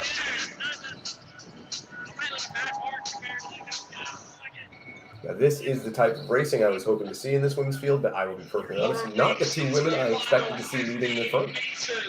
No, and it appears like she's woken Alandra up. Linda certainly runs well, though. When you talk about running form, she runs well. I like the visual of how she picks those feet up, puts them down. Not a lot of wasted motion. She's a good runner here. And yet Alandra on the other side is still powering right ahead of her. And they are shoulder to shoulder. Now this becomes a question: is Alandra holding her off, or is Linda saying, "I'm just going to ride your shoulder, and I know I have better speed"? Whoa! So is that Alyssa Hawley coming out? That she must be a lap behind her. Yeah, Alyssa just came out of transition there and is one lap down, but is moving very well. Well, we all know Alyssa can run.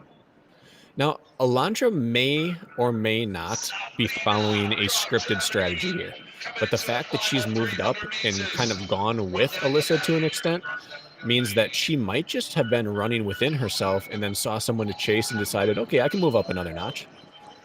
Now, could it be the case, too, where she doesn't know where Alyssa's at? She may think Alyssa has passed her for the lead. Yeah, she certainly might not know, especially since Linda caught back up. She might be all out of sorts here. All she may know is that, listen, women are catching me and it's time to get to work. She'll obviously find out when she turns into transition and Alyssa doesn't. But if someone's not being loud out there helping her, there's a chance she follows her out on another lap.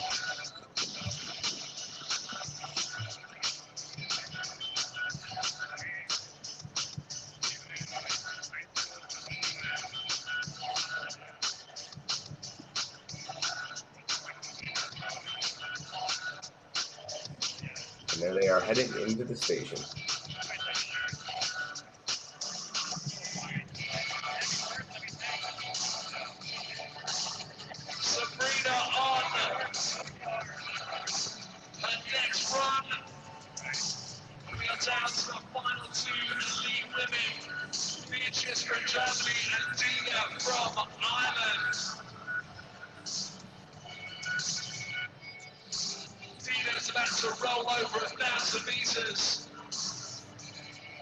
See if we can get a good camera on those ladies. There they are.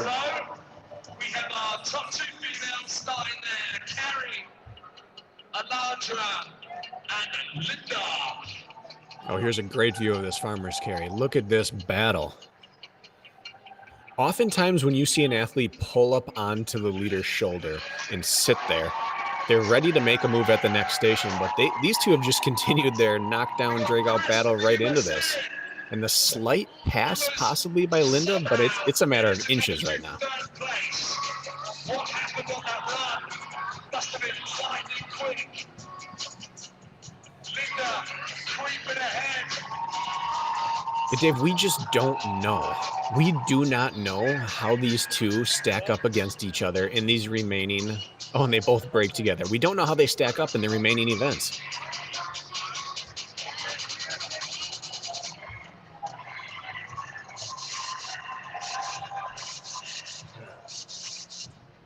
And is that Chris still in for the Chiefs, dog? And then we have... Has Chris moved into third or fourth? He has moved into third, I believe. I don't see, but it could be out of her screen like she was before. She's on that very close lane. I would imagine Viola's there already. Yeah, there she is. He keeps moving all the way down.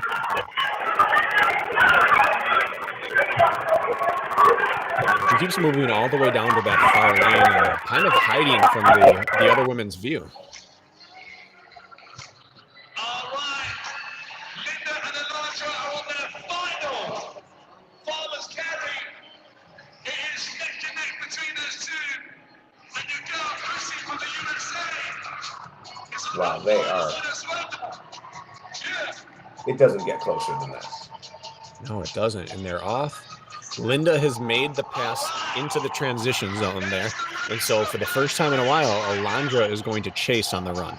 And there goes Chris. And close behind, you got Chris. I think Chris can close that gap. Third place, USA. It'll be very interesting to see how Alondra responds, because if you had told her before the race, listen, you're going to come off Farmer's Carry in second place with a gap on third, she'd probably be ecstatic and think, I get to just sit there and make a move and bring this thing home. But the fact that she just got passed in reality, having been in first and moving to second, it will be very interesting to see how that affects her psyche. Is she still just excited to be up in the mix, or does losing that spot even slightly start to impact her?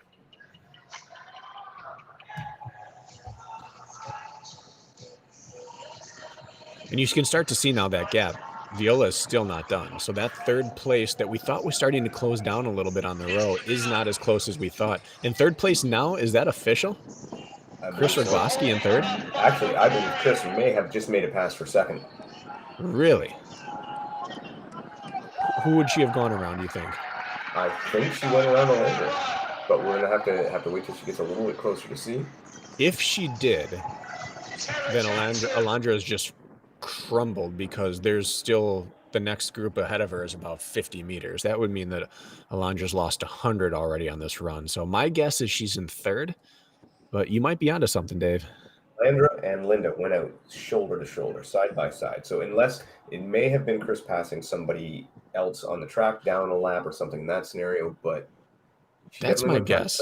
So, and I really hope it is, because I want to see Dr. Alondra here in it as long as humanly possible. Now there's somebody. That's her there. That looked like Alondra right there that she went past.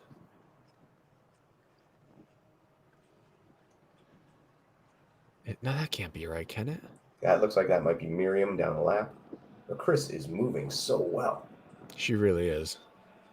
Regardless of what position she's in right now, she is running herself right up towards the front of that race. And again, what was Chris's position going into this? In 9th or 10th, somewhere in there? Overall in the rankings? Yeah. She was ranked 12th. Let's see here. 12th with 109.28. She was 5 minutes and 8 seconds off first place ranking. And she's going to be good on lunges. Well, we know she, very much like Dylan Scott, she's the engine. The question is, can she wall ball with these women? I believe she can lunge with any of them because of her engine, but can she? I don't really know. We haven't seen her in a pressure wall ball situation. How does she empty her tank on wall balls? Well, I'm not sure that she can be the best at it, but given the chance to go with him, I think she can do well enough to hold position.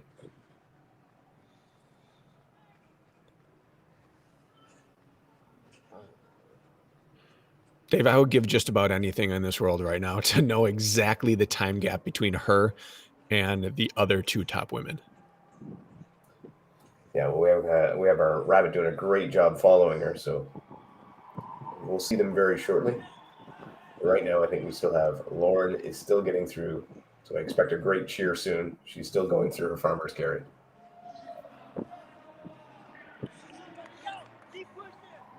I think that might have been the greatest sight so far that I've seen was Lauren leading the pack out of the start. That was fantastic.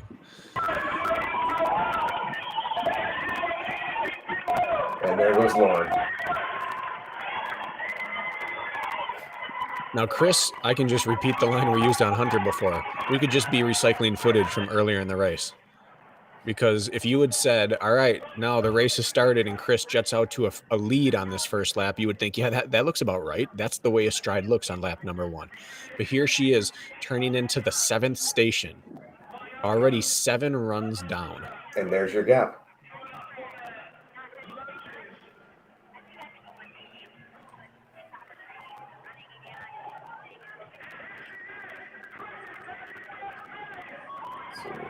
Is Chris in first place? Trying to get another camera on it. Well, there's Linda going into the station.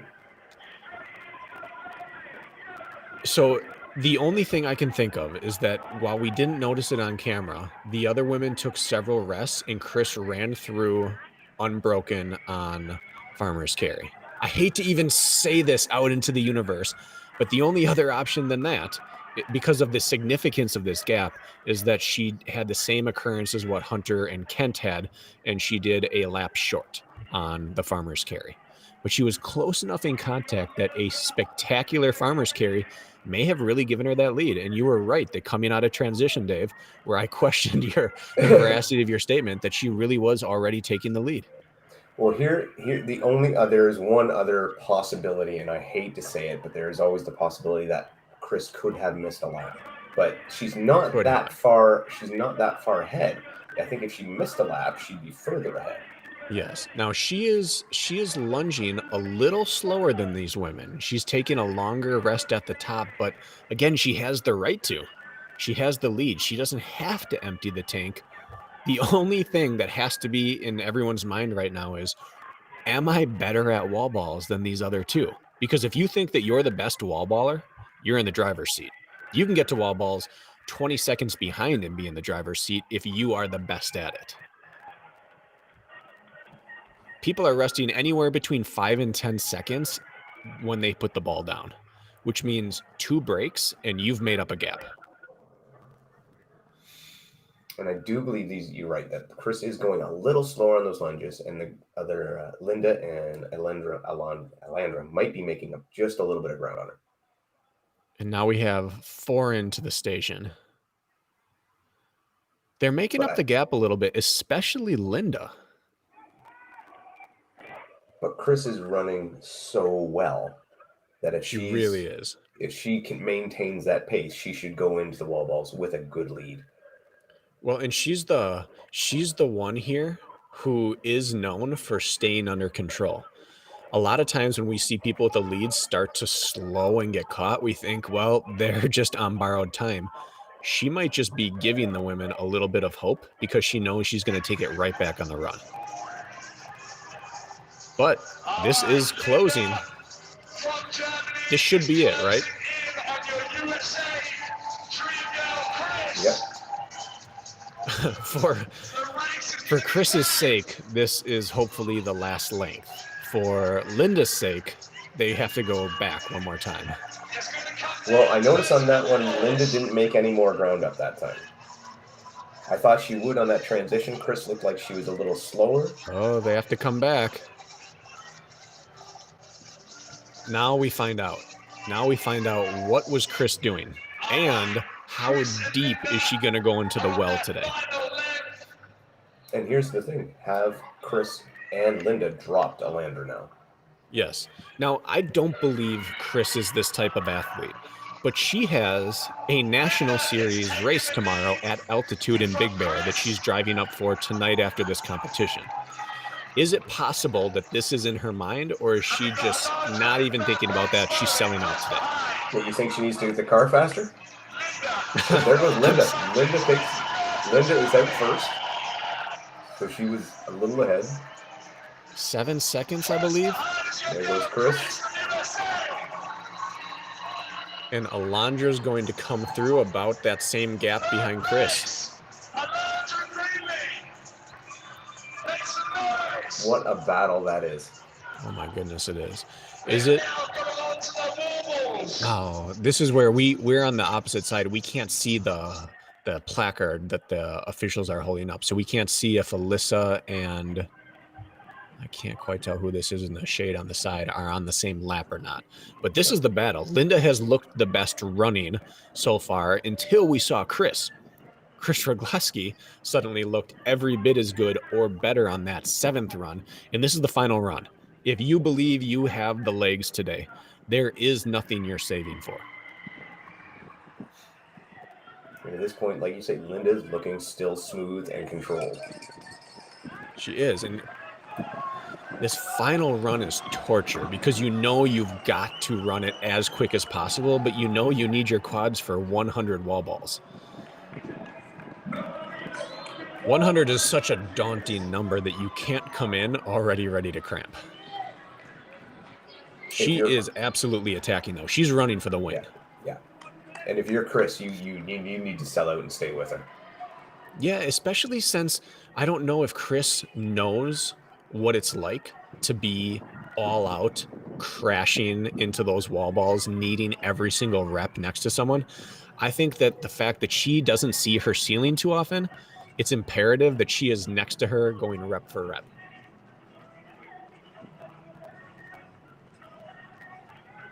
Well, but we still don't see her on screen.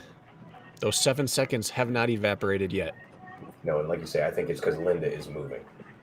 She absolutely is hauling. This is such a brutal end to the race. Going from walking lunges, which just absolutely reduce you to just nothing left energy-wise, into these wall balls. It's brutal. And here comes the pass. And she's doing it with authority, too. She took a little while to spin those legs back up after the lunges, but when she got her legs back underneath her, she passed with authority. Yeah, she is just moving so well. Like, they're both running well, but Chris is just putting it in now. Is she putting too much? Wall balls will tell. Yeah, it's one of those things where being in attack mode is so imperative, but wall balls don't allow you to just be tougher than your fitness allows. Like, if you don't have energy left, the ball's going to stop moving. You can't fake it. And you see people get wobbly legs and their arms get jello and they start getting no rep. But at the same time, you can't run this strong if you don't have something going left in the tank. And I think a lot of this is going to come down to which one of them can minimize the rest, obviously, but also not get any no reps, not let their form fall apart. That'll be the teller. Yeah, and they've been no repping. I was watching the officials today, and throughout the age group, which generally is where you'd find more leniency, they were no repping people. They were squatting down with them, putting their face down on the squat, double checking parallel, double checking where the ball was hitting. They were not holding back from no repping people. So this is the time where if you are neck and neck or trying to make up ground, you're right. You just can't afford no reps at this stage. And that's what I like to see. I like to see good, strict, steady judging. And I think that makes for a good, fair, even playing field. And it's World Championship, so that's where we have our best. And I would expect all of these women to be pretty lights out with their form.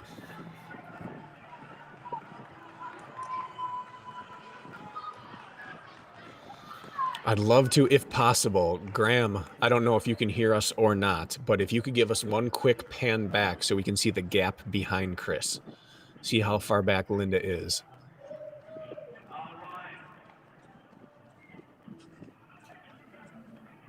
Obviously, he cannot. Yeah, but hats off to our rabbit there. He has been running with everybody all day and doing a great job of it. Yeah, and he was on his feet out there getting footage at, I don't know, 10 a.m. this morning. I was out there watching some people. And here she is. She heads into transition, heading directly over to wall balls. And this is one of the longer transitions here of unbroken running. You get to not have to do any sharp turns, and it only rewards her when she's got a head of steam going. All right, all the way to the end, they'll send her.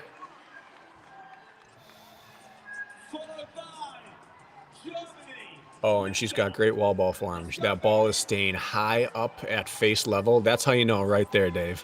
Yep. When someone comes in and that ball does not drop below their nose, you know that they've put in the work doing these things, and they're going to be just fine. But Linda's probably only, 7 or 8 reps behind? And maybe moving quicker? Moving at a better pace. Not by much, but just enough. No. Now Chris starts moving a little quicker now.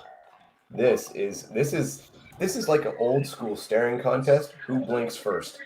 Yeah, and if you look with Alondra's form here, that ball, like I talked about, dropping below face level, both she and Linda are starting to drop that ball down to chest level, which makes you round your back, stick your butt out a little bit, but it slows your rep, most importantly. You've got to muscle it a little bit more, and Chris was already breaking where they didn't, but Chris is going to have a little faster reps because the ball doesn't have to drop as low.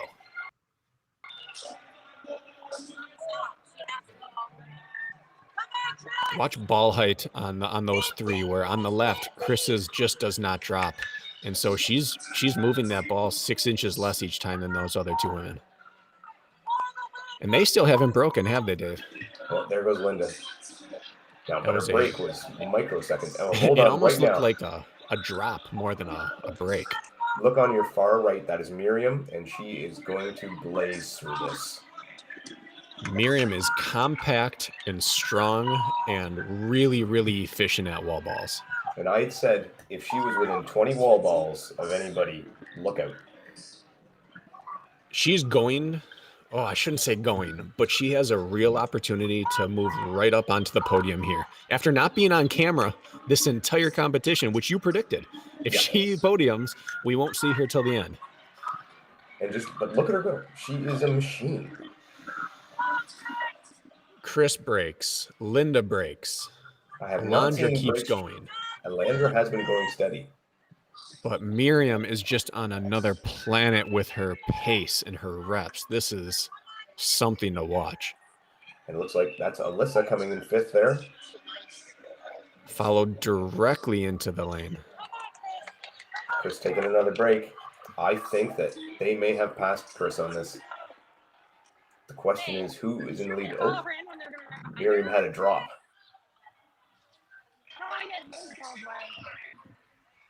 Miriam, with that butterfly technique, takes a little energy to whip your arms around, but it gives the blood a chance, just that brief second, to stop pulling in your arms each rep. If you can whip your arms fast enough and get that catch, it gives you that little bit of break. And you can see her massaging her shoulders and delts there. How many women do we have on the wall balls all at once? This is spectacular. This is fighting for the championship right here. This is all you could ask for out of a championship race.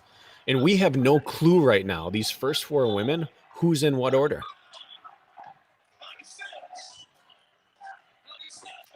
I think that Alondra may have jumped here. I think Chris is about done.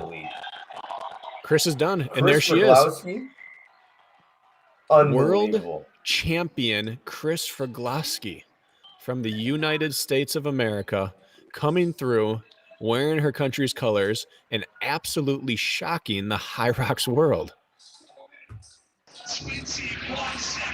And Dave, she has a race about 12 hours from now. She's running right to the car now, but let's see for second place here. This is amazing competition. And Chris, ranked 12th going in, your world champion. That is amazing. If you put money down on Chris Fraglaski, and there it is. Linda holds on to second. At this point, it's only right that Alondra powers through and manages to hold on, because she went after it and she absolutely has put in the work in order to earn a third place spot. Now, Miriam is charging hard, but Alondra is a feel-good story here. Here's the thing. I think, though, we may have seen Alondra get the occasional no rep. Oh, there's Miriam. Dave, you called it from the start. Well, I had to get something right. I think we may have seen Alondra, and there she comes shortly after. She may have gotten a few no reps, and that might have been the difference. Oh, that's heartbreaking to have spent an hour leading that race. So we had Alyssa Hawley had come in after these women. Let's see if she can maintain her position. She's next up.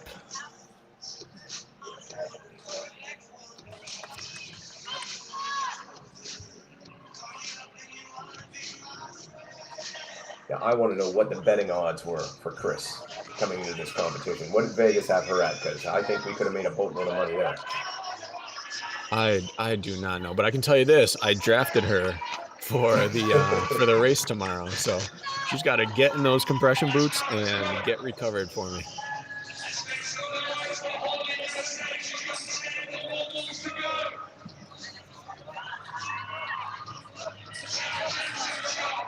And Alyssa, hold on.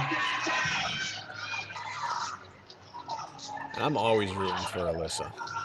Well, she's a fantastic competitor. There she goes. There she goes. And Fantastic performance again. I think she's going to be very happy with that. She's turning into Mrs. Consistent here, where you just know that win, lose, or draw, she's not going to crumble.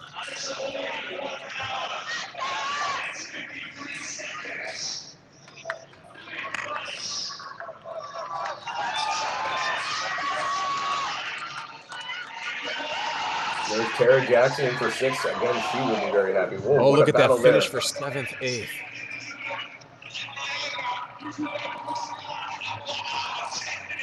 I'm going to try to pull up the results here, see what we can see about that finish.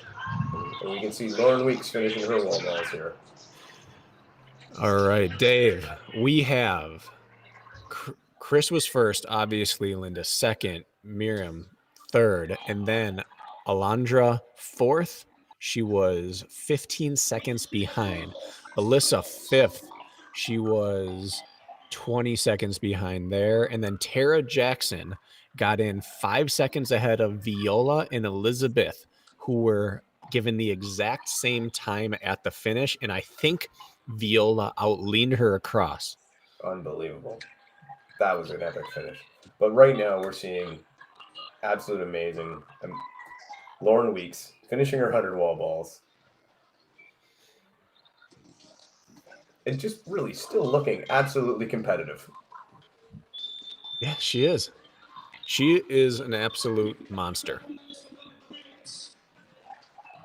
That child has no chance. There will be no excuses.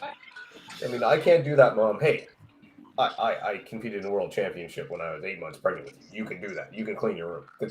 No chance whatsoever. Bred into this baby at this point. All right, I'm going to pull up the men's total results now that we've had time for everything to show up. So Hunter first, Ryan Kent second, Alexander Roncevic third, Tim Wenisch fourth, Dylan Scott fifth, Michael Sandbach sixth, and seventh, Rich Ryan. Eighth was Joffrey Voisin. Ninth, Tom Hogan. 10th, Martin. 11th, Cole. 12th, Holger. And 13th, Tomáš. Every man broke 70 minutes today. We had 2 break the hour, but 1 receive a 1-minute penalty, which bumped him up. So only Hunter broke 60 minutes officially, according to the results today. No, that is fantastic. And I did not think this course would lead itself well to record times, just due to the amount of turns they were making back and forth. So for Hunter to still come in with a 58 is a fantastic time. It really is. It's a credit to how intensely he went into training since Chicago. He has reconfigured his body as Lauren Weeks crosses the line.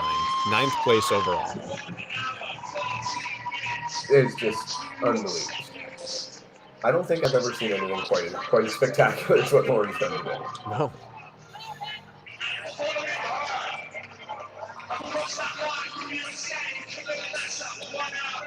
The 2020 Elite 12 was won in 1 hour flat.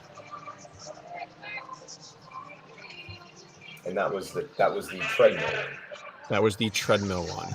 Going back to last year, World Championship, is that Leipzig where we took place?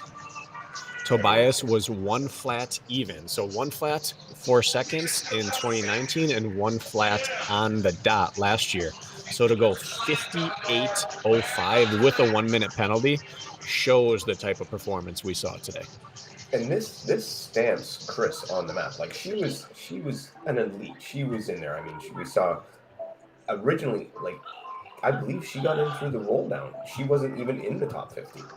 No, and there was some conversation on my show, I'm sure a bit on yours, about where does she stand in the sport actually.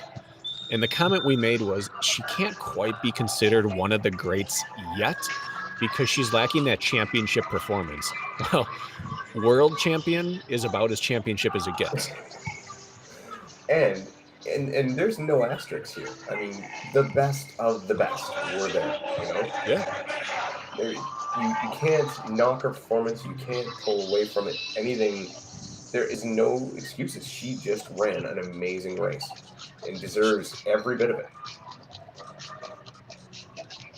I'm just blown away at how she looked all the way through. Both her and Linda, they really didn't crack. The only reason that Linda looked any sort of fatigued at the end is because Chris was pulling away looking even better. If Chris isn't in that race, Linda's the one who pulls all the way and looks strong. It was an outstanding performance by really all four of those top women. They all had a chance to win at some point, and you can't always say that in a championship race. And I like that Alondra went out and she attacked. She went for it. She didn't show any hesitation whatsoever. She's like, I'm going for this. I'm going to give it my all. All right, we're going to have Chris Rogloski come in here, actually to the booth for an interview here shortly. So, Dave, things you want said to her, you get them ready because we're going to have her live and in person. Well, I just want to know if she's doing a volunteer shift after. Is this the only Hyrox she didn't get to volunteer afterwards? Probably, yes. Probably is. We'll have to give her a little bit of grief. I think we can give her a pass just this once. So here are her splits on the day, Dave. Yep. Skierg, 7th overall. Sled push, 9th. Sled pull, 10th. Burpee broad jump, 1st. 1,000-meter row, 9th. Farmers carry, 1st, and that's where we saw that monster pass. Sandbag lunges, 8th, and then she came right back with 3rd overall in the wall balls. So all that adds up to me, and what I get from that is where were the runs? Because her run must have been very fast. Yes, and they don't have run total up or rankings there, but the fact that she was 1st overall in burpee broad jumps and farmers carry, those were big moments for her.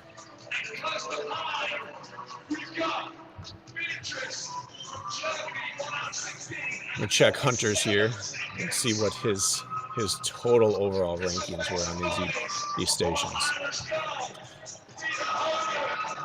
All right, Hunter's, and we are going to have Chris here in 1 second. Hunter's overall ranking: 1st on the Skierg, 1st on the sled push, 2nd on the sled pull, 3rd on the broad jumps, 1st on the row, 1st on the farmer's carry, 1st on sandbag lunges, 2nd on wall balls. And that tells the entire story of his dominance. He left it, obviously, no questions asked. He was just a machine. He came out, he said he was going to do it, and he did it. It was true Hunter fashion. Well, that coughing you hear is Chris trying to get under control after this absolutely incredible championship performance we just put on. So I'm going to bring her up on camera, even if she doesn't have her breath here. Matt, how do we get this going here full screen? Dave, you want to throw us up here? Yeah, we'll get her up there. Oh, let me get my good side. Well, I think you can be forgiven for not having your hair totally in order here in this moment. Just this once, we'll let that slide. Appreciate it. All right, Dave, take her away. So, Chris, when does your volunteer shift start? I am volunteering to sleep ASAP. That's my only volunteer shift planned. Absolutely unbelievable race you put in there. Did you exceed your own expectations going into this? 100%. I was a little reluctant to call top 5. Like in the US, I could easily call top 5, but like I've never raced against these international people. And I kind of thought about it afterwards. I was like, I don't know about even that top 5. It actually, it wasn't until, I don't know, right about like halfway that I looked up at the board because you can see everybody that had like passed through, and I realized I was like, wait a second, like those are the top names, and like I'm the next one. That was kind of surreal. Now, we looked at your splits on here, and I'll pull them up while we're Probably talking. were very good. But when did you feel the tide start to turn? Because you were on screen early, exactly. And then you were off, and then suddenly you were charging back on screen. In fact, to the point where we had to actually question, and by we I mean me, if you had accidentally shorted a rep somewhere, because Hunter and Kent both missed a length of burpee broad jump and got a minute penalty. Oh, really? And I am afraid that I have to admit that I questioned if you had missed a lap, and it turned out disappointing. You were just on the roll. So tell me, when did that tide turn? I actually my stomach felt really iffy for the first half, and then after the row, I How pretty is that? Chris Rogloski, first place. Cool. I just hope my parents are watching. After the row, I actually threw up while I was running, In your mouth, or did it come out? I like threw all. Good for you. It was kind of on the back loop, and I kind of just was able to take care of it while I was running. And after that, I felt way better. That was the key? That was where it turned. Knowing that now, would you have tried to initiate that launch sequence earlier to get rolling? Or was this just the way I it kind of would. Like, I was kind of expecting it to happen. I didn't really want to like think about it because I felt like if I thought about it, that would like make it happen. Mm-hmm. But I fully expected it to happen at some point. So you threw up when after the row? Yeah. And you followed that up with the overall fastest time on farmer's carry, and you preceded it with the overall fastest burpee broad jump. Now, we saw you on the row, and you came off in contention. You were in 4th, I believe. Mm-hmm. And then on the farmer's carry, you came in late, and we actually weren't paying as much attention to your lane because they were 3 bad lane, and you must have gone unbroken. Yeah, I didn't. Because they started resting. They both rested at the same time, and you just grip strength somehow mattered in Hyrox. I can carry more. I've got some hands. I've got some hands. We'll put that on the t-shirt for next year. Your final runs were spectacular. I felt a lot better. So actually, let's dig into this. So you felt terrible at the beginning, and you threw up. I just felt a little iffy. Like, so your runs 416, 409, 409, vomit 410, 401. So you did really indeed get a little better. Yep. Do you think it was part of the night competition where you had to try to figure out when to eat? It was my chips and guac. I think I ate it too late in the day. I was kind of unsure what to do. I kind of like just kind of. What is this? Benny Gifford. Chris would beat Bracken in Hyrox. Well, that goes without obviously. Yeah, she's the world champ. Yeah, she beat everyone today. Chris, when you were on the wall balls, the 4 of you were all together on the wall balls. Did you have any idea exactly how you were positioned? Did you know how many reps the other ladies had? Sort of, yeah. I could hear them counting. I knew she was like 10 behind, and then I took my first break and she was like 8 behind. And I was honestly a little worried. I was like, I don't know if I can keep this up.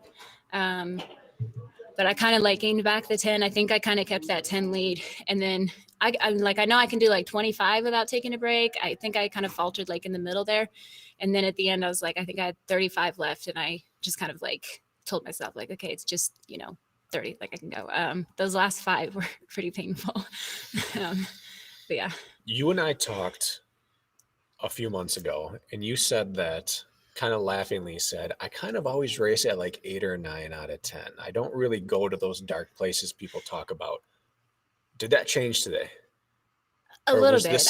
I've never thrown up mid-race, so that felt pretty extreme. But I mean, I felt good the entire time. Like I gave more effort than I probably have most other times on those wall balls. But I don't know. I think I kind of sold out on the wall balls more than I ever have before. Up until that point, were you as under control as you looked? Yeah, I felt good. That's wild. And it bodes well for my fantasy OCR team tomorrow as you lead the charge up in Big Bear. So what is your plan right now? Obviously, you want to soak in the championship, but you don't have time. You're competing again in 11 hours? I think so. So what are you going to do from the moment we leave this interview until race time? I'm going to sleep on the way there. I mean, just kind of a normal. You're not driving? Someone else is? Yeah. Just kind of a normal pre-race, sleep, eat some, and then I normally get up like 2 hours before a race and eat some, and then we're going to have like an hour drive in the morning, so just kind of be normal. There's nothing normal about this weekend for you. There's nothing normal about this performance today. You were the 12th ranked athlete coming in. You finish up convincingly first with a fantastic second half race. Got the chips and guac out of the way. Congratulations. We were all blown away. And now you have to come back and defend your title. I'll be back. All right. Congratulations, Chris. Thank you. Congratulations, Chris. World champion. Thank you. Is that it?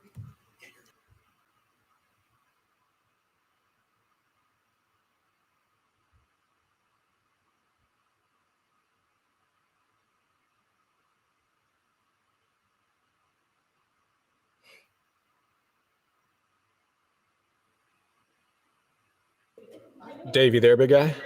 Yep. All right. Matt's got some video with Hunter that he said he's going to put up shortly here. All right, do we end the stream here? No, I think it's going to be able to pop up on the stream. He made it. Oh my God, I forgot all about that part. Oh my goodness, Matt forgets we're live.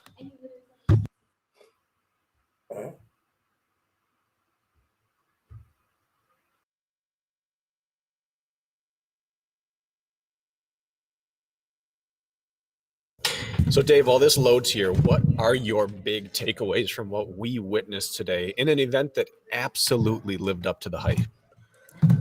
Oh, big takeaways. Obviously, Hunter doing what Hunter does and possibly going out on what can only be described as a dominant performance, removing any doubt as to whether he was the king. I'm going to stop you and Just mute yourself. unmute because I want you to hear. Can you hear what's happening in the background? A little bit, yes. She had a crowd of friends waiting for her outside the booth here, and they erupted when Chris walked back out into the hallway. But just think about that. 12th rank going in, world champion. When does that happen? I mean, these are the things you dream of. These are the things that they make stories and books and movies about, being the underdog who just pulls it together. And in a movie, it would happen all at the end where you're written off and suddenly you make something dramatic, like you vomit and then start feeling better and charge your way up through the ranks. That's Hollywood stuff. And they're still going nuts for her out in the hallway, and it's deserved. You know, you nailed it. It's like a Rocky get knocked down in the first round, second round, get nearly knocked out and come back and win in the 12th round, you know, go the distance. It just is amazing. And I fully acknowledge, never would I have thought Chris was going to take this. And she just looked fantastic. She ran such a smart race. And when she passed Linda at the end there, she looked so smooth. I mean, she did what Tobias did last year. We had back-to-back years where somebody did something totally unexpected and changed the trajectory of the sport of Hyrox. Yeah, she can. She's now there. She's now with the top women. She's with the Laurens, the Viola, the Sarah Colt. She's up there, and not only is she up there, but she beat them head to head. And we have yet to have a back-to-back champion in the sport of Hyrox as far as I can recall. I'm coming back on the cam here, Dave. All right. I need to see your face. It's hard speaking to a screen.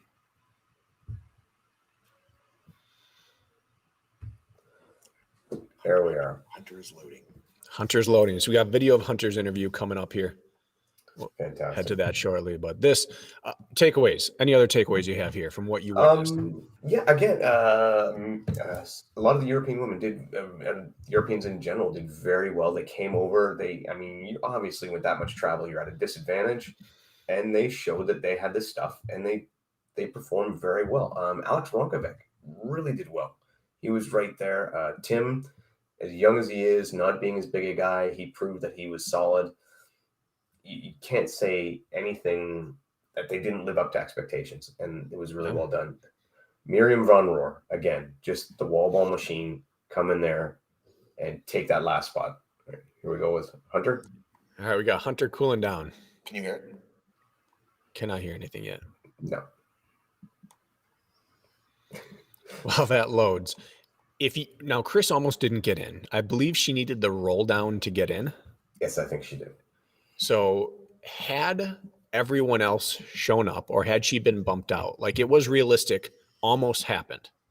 Yeah. If she's not there, Europe goes 1, 2, 3 on the female side. Yeah. That suddenly looks very different. Yeah, absolutely. That really changes perspective. And it shows, again, and let's take Rich Ryan as well. He was not in there and ended up, I believe, he came in 7th or 6th. Yeah, 7th place. And we saw in the Kentucky Derby, we saw it here. This is the year where the late additions prove that post-pandemic, when people have been out training and life has looked different, and some people have advanced and some have regressed, there is no way of truly handicapping these races because the sport is in a different place across all sports. And these late additions are proving again that the favorites are not always the favorites anymore. That's why we don't play the game on paper, right? Michael Sandbach as well. Same thing. Coming in there, showing a very Yes. dominant. He was in there going toe to toe with Dylan the whole way. They had a great battle. The finish with Viola coming across, edging out there, just really good stuff. And I think we had 8 women on the wall balls at the same time. That's how close a race it was. That's how a championship race should be. You should be able to have that kind of excitement, that kind of finish, and to see the comebacks. Just fantastic. Yeah, I can hear you now, Bracken. Okay. We're swapping cords here so Matt can get this thing working. All right, so just stay with me here. We're here. Okay, most impressive individual, not overall performance, but station breakdown. Is Miriam's wall ball the standout station? Is it Chris's Farmers? I'm going to interrupt you. Dave, Yes. turn on this camera, the one that you can't see, the one under me. Sorry, guys. I'm trying to get this video up. Your camera? The one under me. Or the one under you? There's only this is the only other one I got. All right, leave that there for now then, while I find this.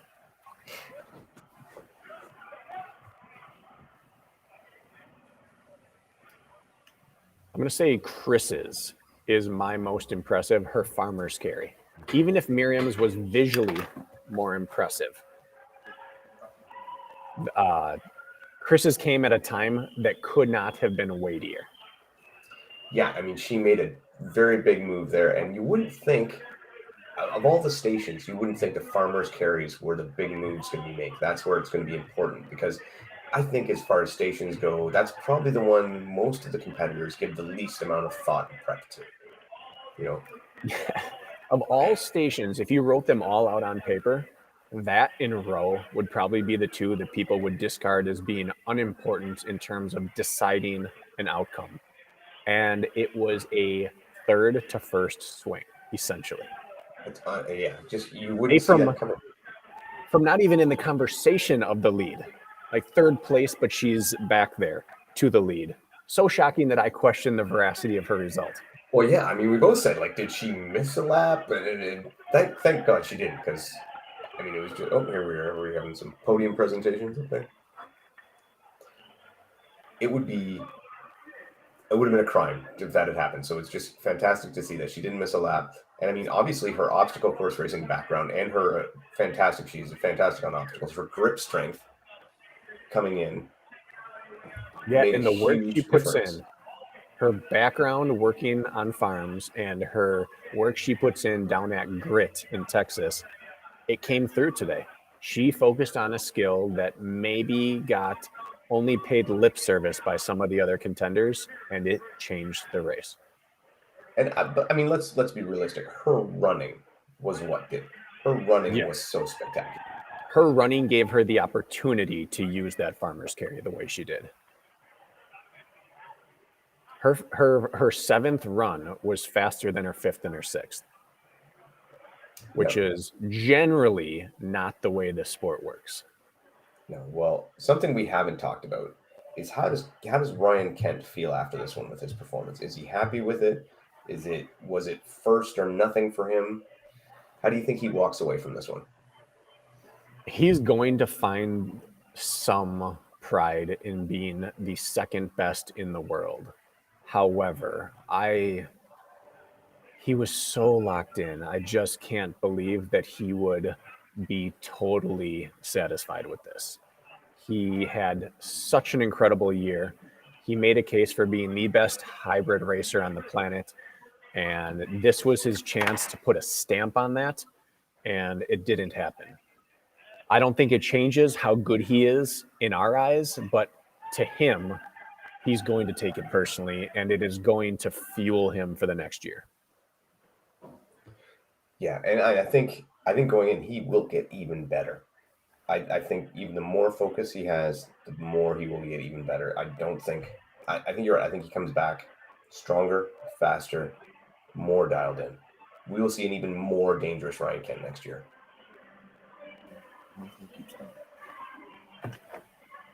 Ryan is going to, I mean, if I'm Ryan, eventually I come around to the fact that, listen, I was second in the world. I lost to the world record holder, and it is what it is. But he's going to go to town on the Skierg, is what he's going to do, because that was a game changer. Do you think, and I have one person in mind, do you think anyone walks away from this going, maybe I was not my best performance and maybe I could have done better? I would say we'd see a lot of that. I mean, it's the kind of event that as soon as things go bad, it rips you apart so terribly that you can't do any of the things you've trained to do. Once your train goes off the rails here, off the tracks, nothing else goes well. So I think that anyone who didn't hit their goal, it's like it's red light or it's green light. There are very few yellows here. Yeah, and there's so many women, especially I found that who believed they could take the win today, who believed they could be the top spot.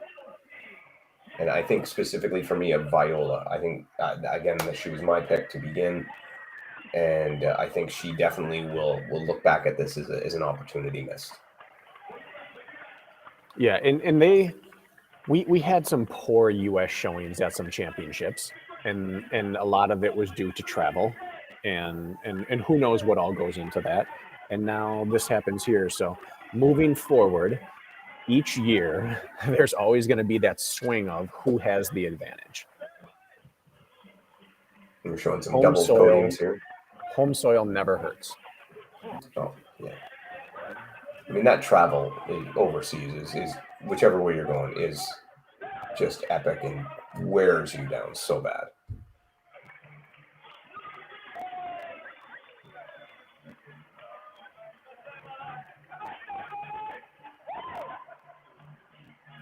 Now this looks like doubles podium that they're doing here. I think doubles 16 to 21 is the doubles age group podium. The one thing Hyrox has is a lot of categories. Well, Dave, we are a while away from them showing the final, so I think we're going to wrap up here with some final thoughts you may have, that I may have, and we will send the audience away. Well, for me, I would say my final thought is I think that between Chris's run, Hunter's run, obviously some of the most amazing efforts ever, but just seeing Lauren Weeks do what she did, I mean, yeah, she obviously didn't win, but just the fact she can go through that is unreal, and that might be my performance of the day, is seeing what she pulled off. I agree. And I think that as awesome as Chris's win is, I'm going to say Hunter takes the cake today, because Chris will have many more opportunities to do this again. And by all appearances, this is the last time we're going to see Hunter in this sort of fitness and focus for a world championship event. And so by that alone, I have to say that Hunter's performance is going to be the one that will stand out in my memory moving forward. And that is no shot at Chris. No, and I think if you look at that, to back up your statement, if you reran both these races with everybody in the same conditions, the same shape, on the women's side, you may get a very different result. Mm-hmm. On the men's side, it's still going to be what it was. Hunter will still come out on top. You know, I totally agree with that. And then I think Chris is fresh. Chris could have done 3 more rounds. Chris shouldn't have eaten guac. She might win by more next time. Does she have like a nutritionist or a coach that's telling her to eat guac before this? Chris marches to the beat of Chris. And I have given up trying to figure it out. Instead, I'm just going to sit in awe of all the things she does that I would never consider attempting. Now, I will say this one thing about Chris. Imagine if someone could get her to focus in one direction. I always think that. Is it despite her style or because of her lifestyle? And maybe she is just that wild Mustang that needs to run free, Dave. If she wins tomorrow, they need to carve a statue in her honor. Like, I think Lindsay Webster has something to say about that. But she may very we will have to wait till tomorrow to get that. So from Bracken Crocker, Dave Claxton, Matt B. Davis over here on the ones and twos, and all of our camera crew that did a spectacular job out there on course today. Thank you so much for tuning in, and we will see you next time. Take care.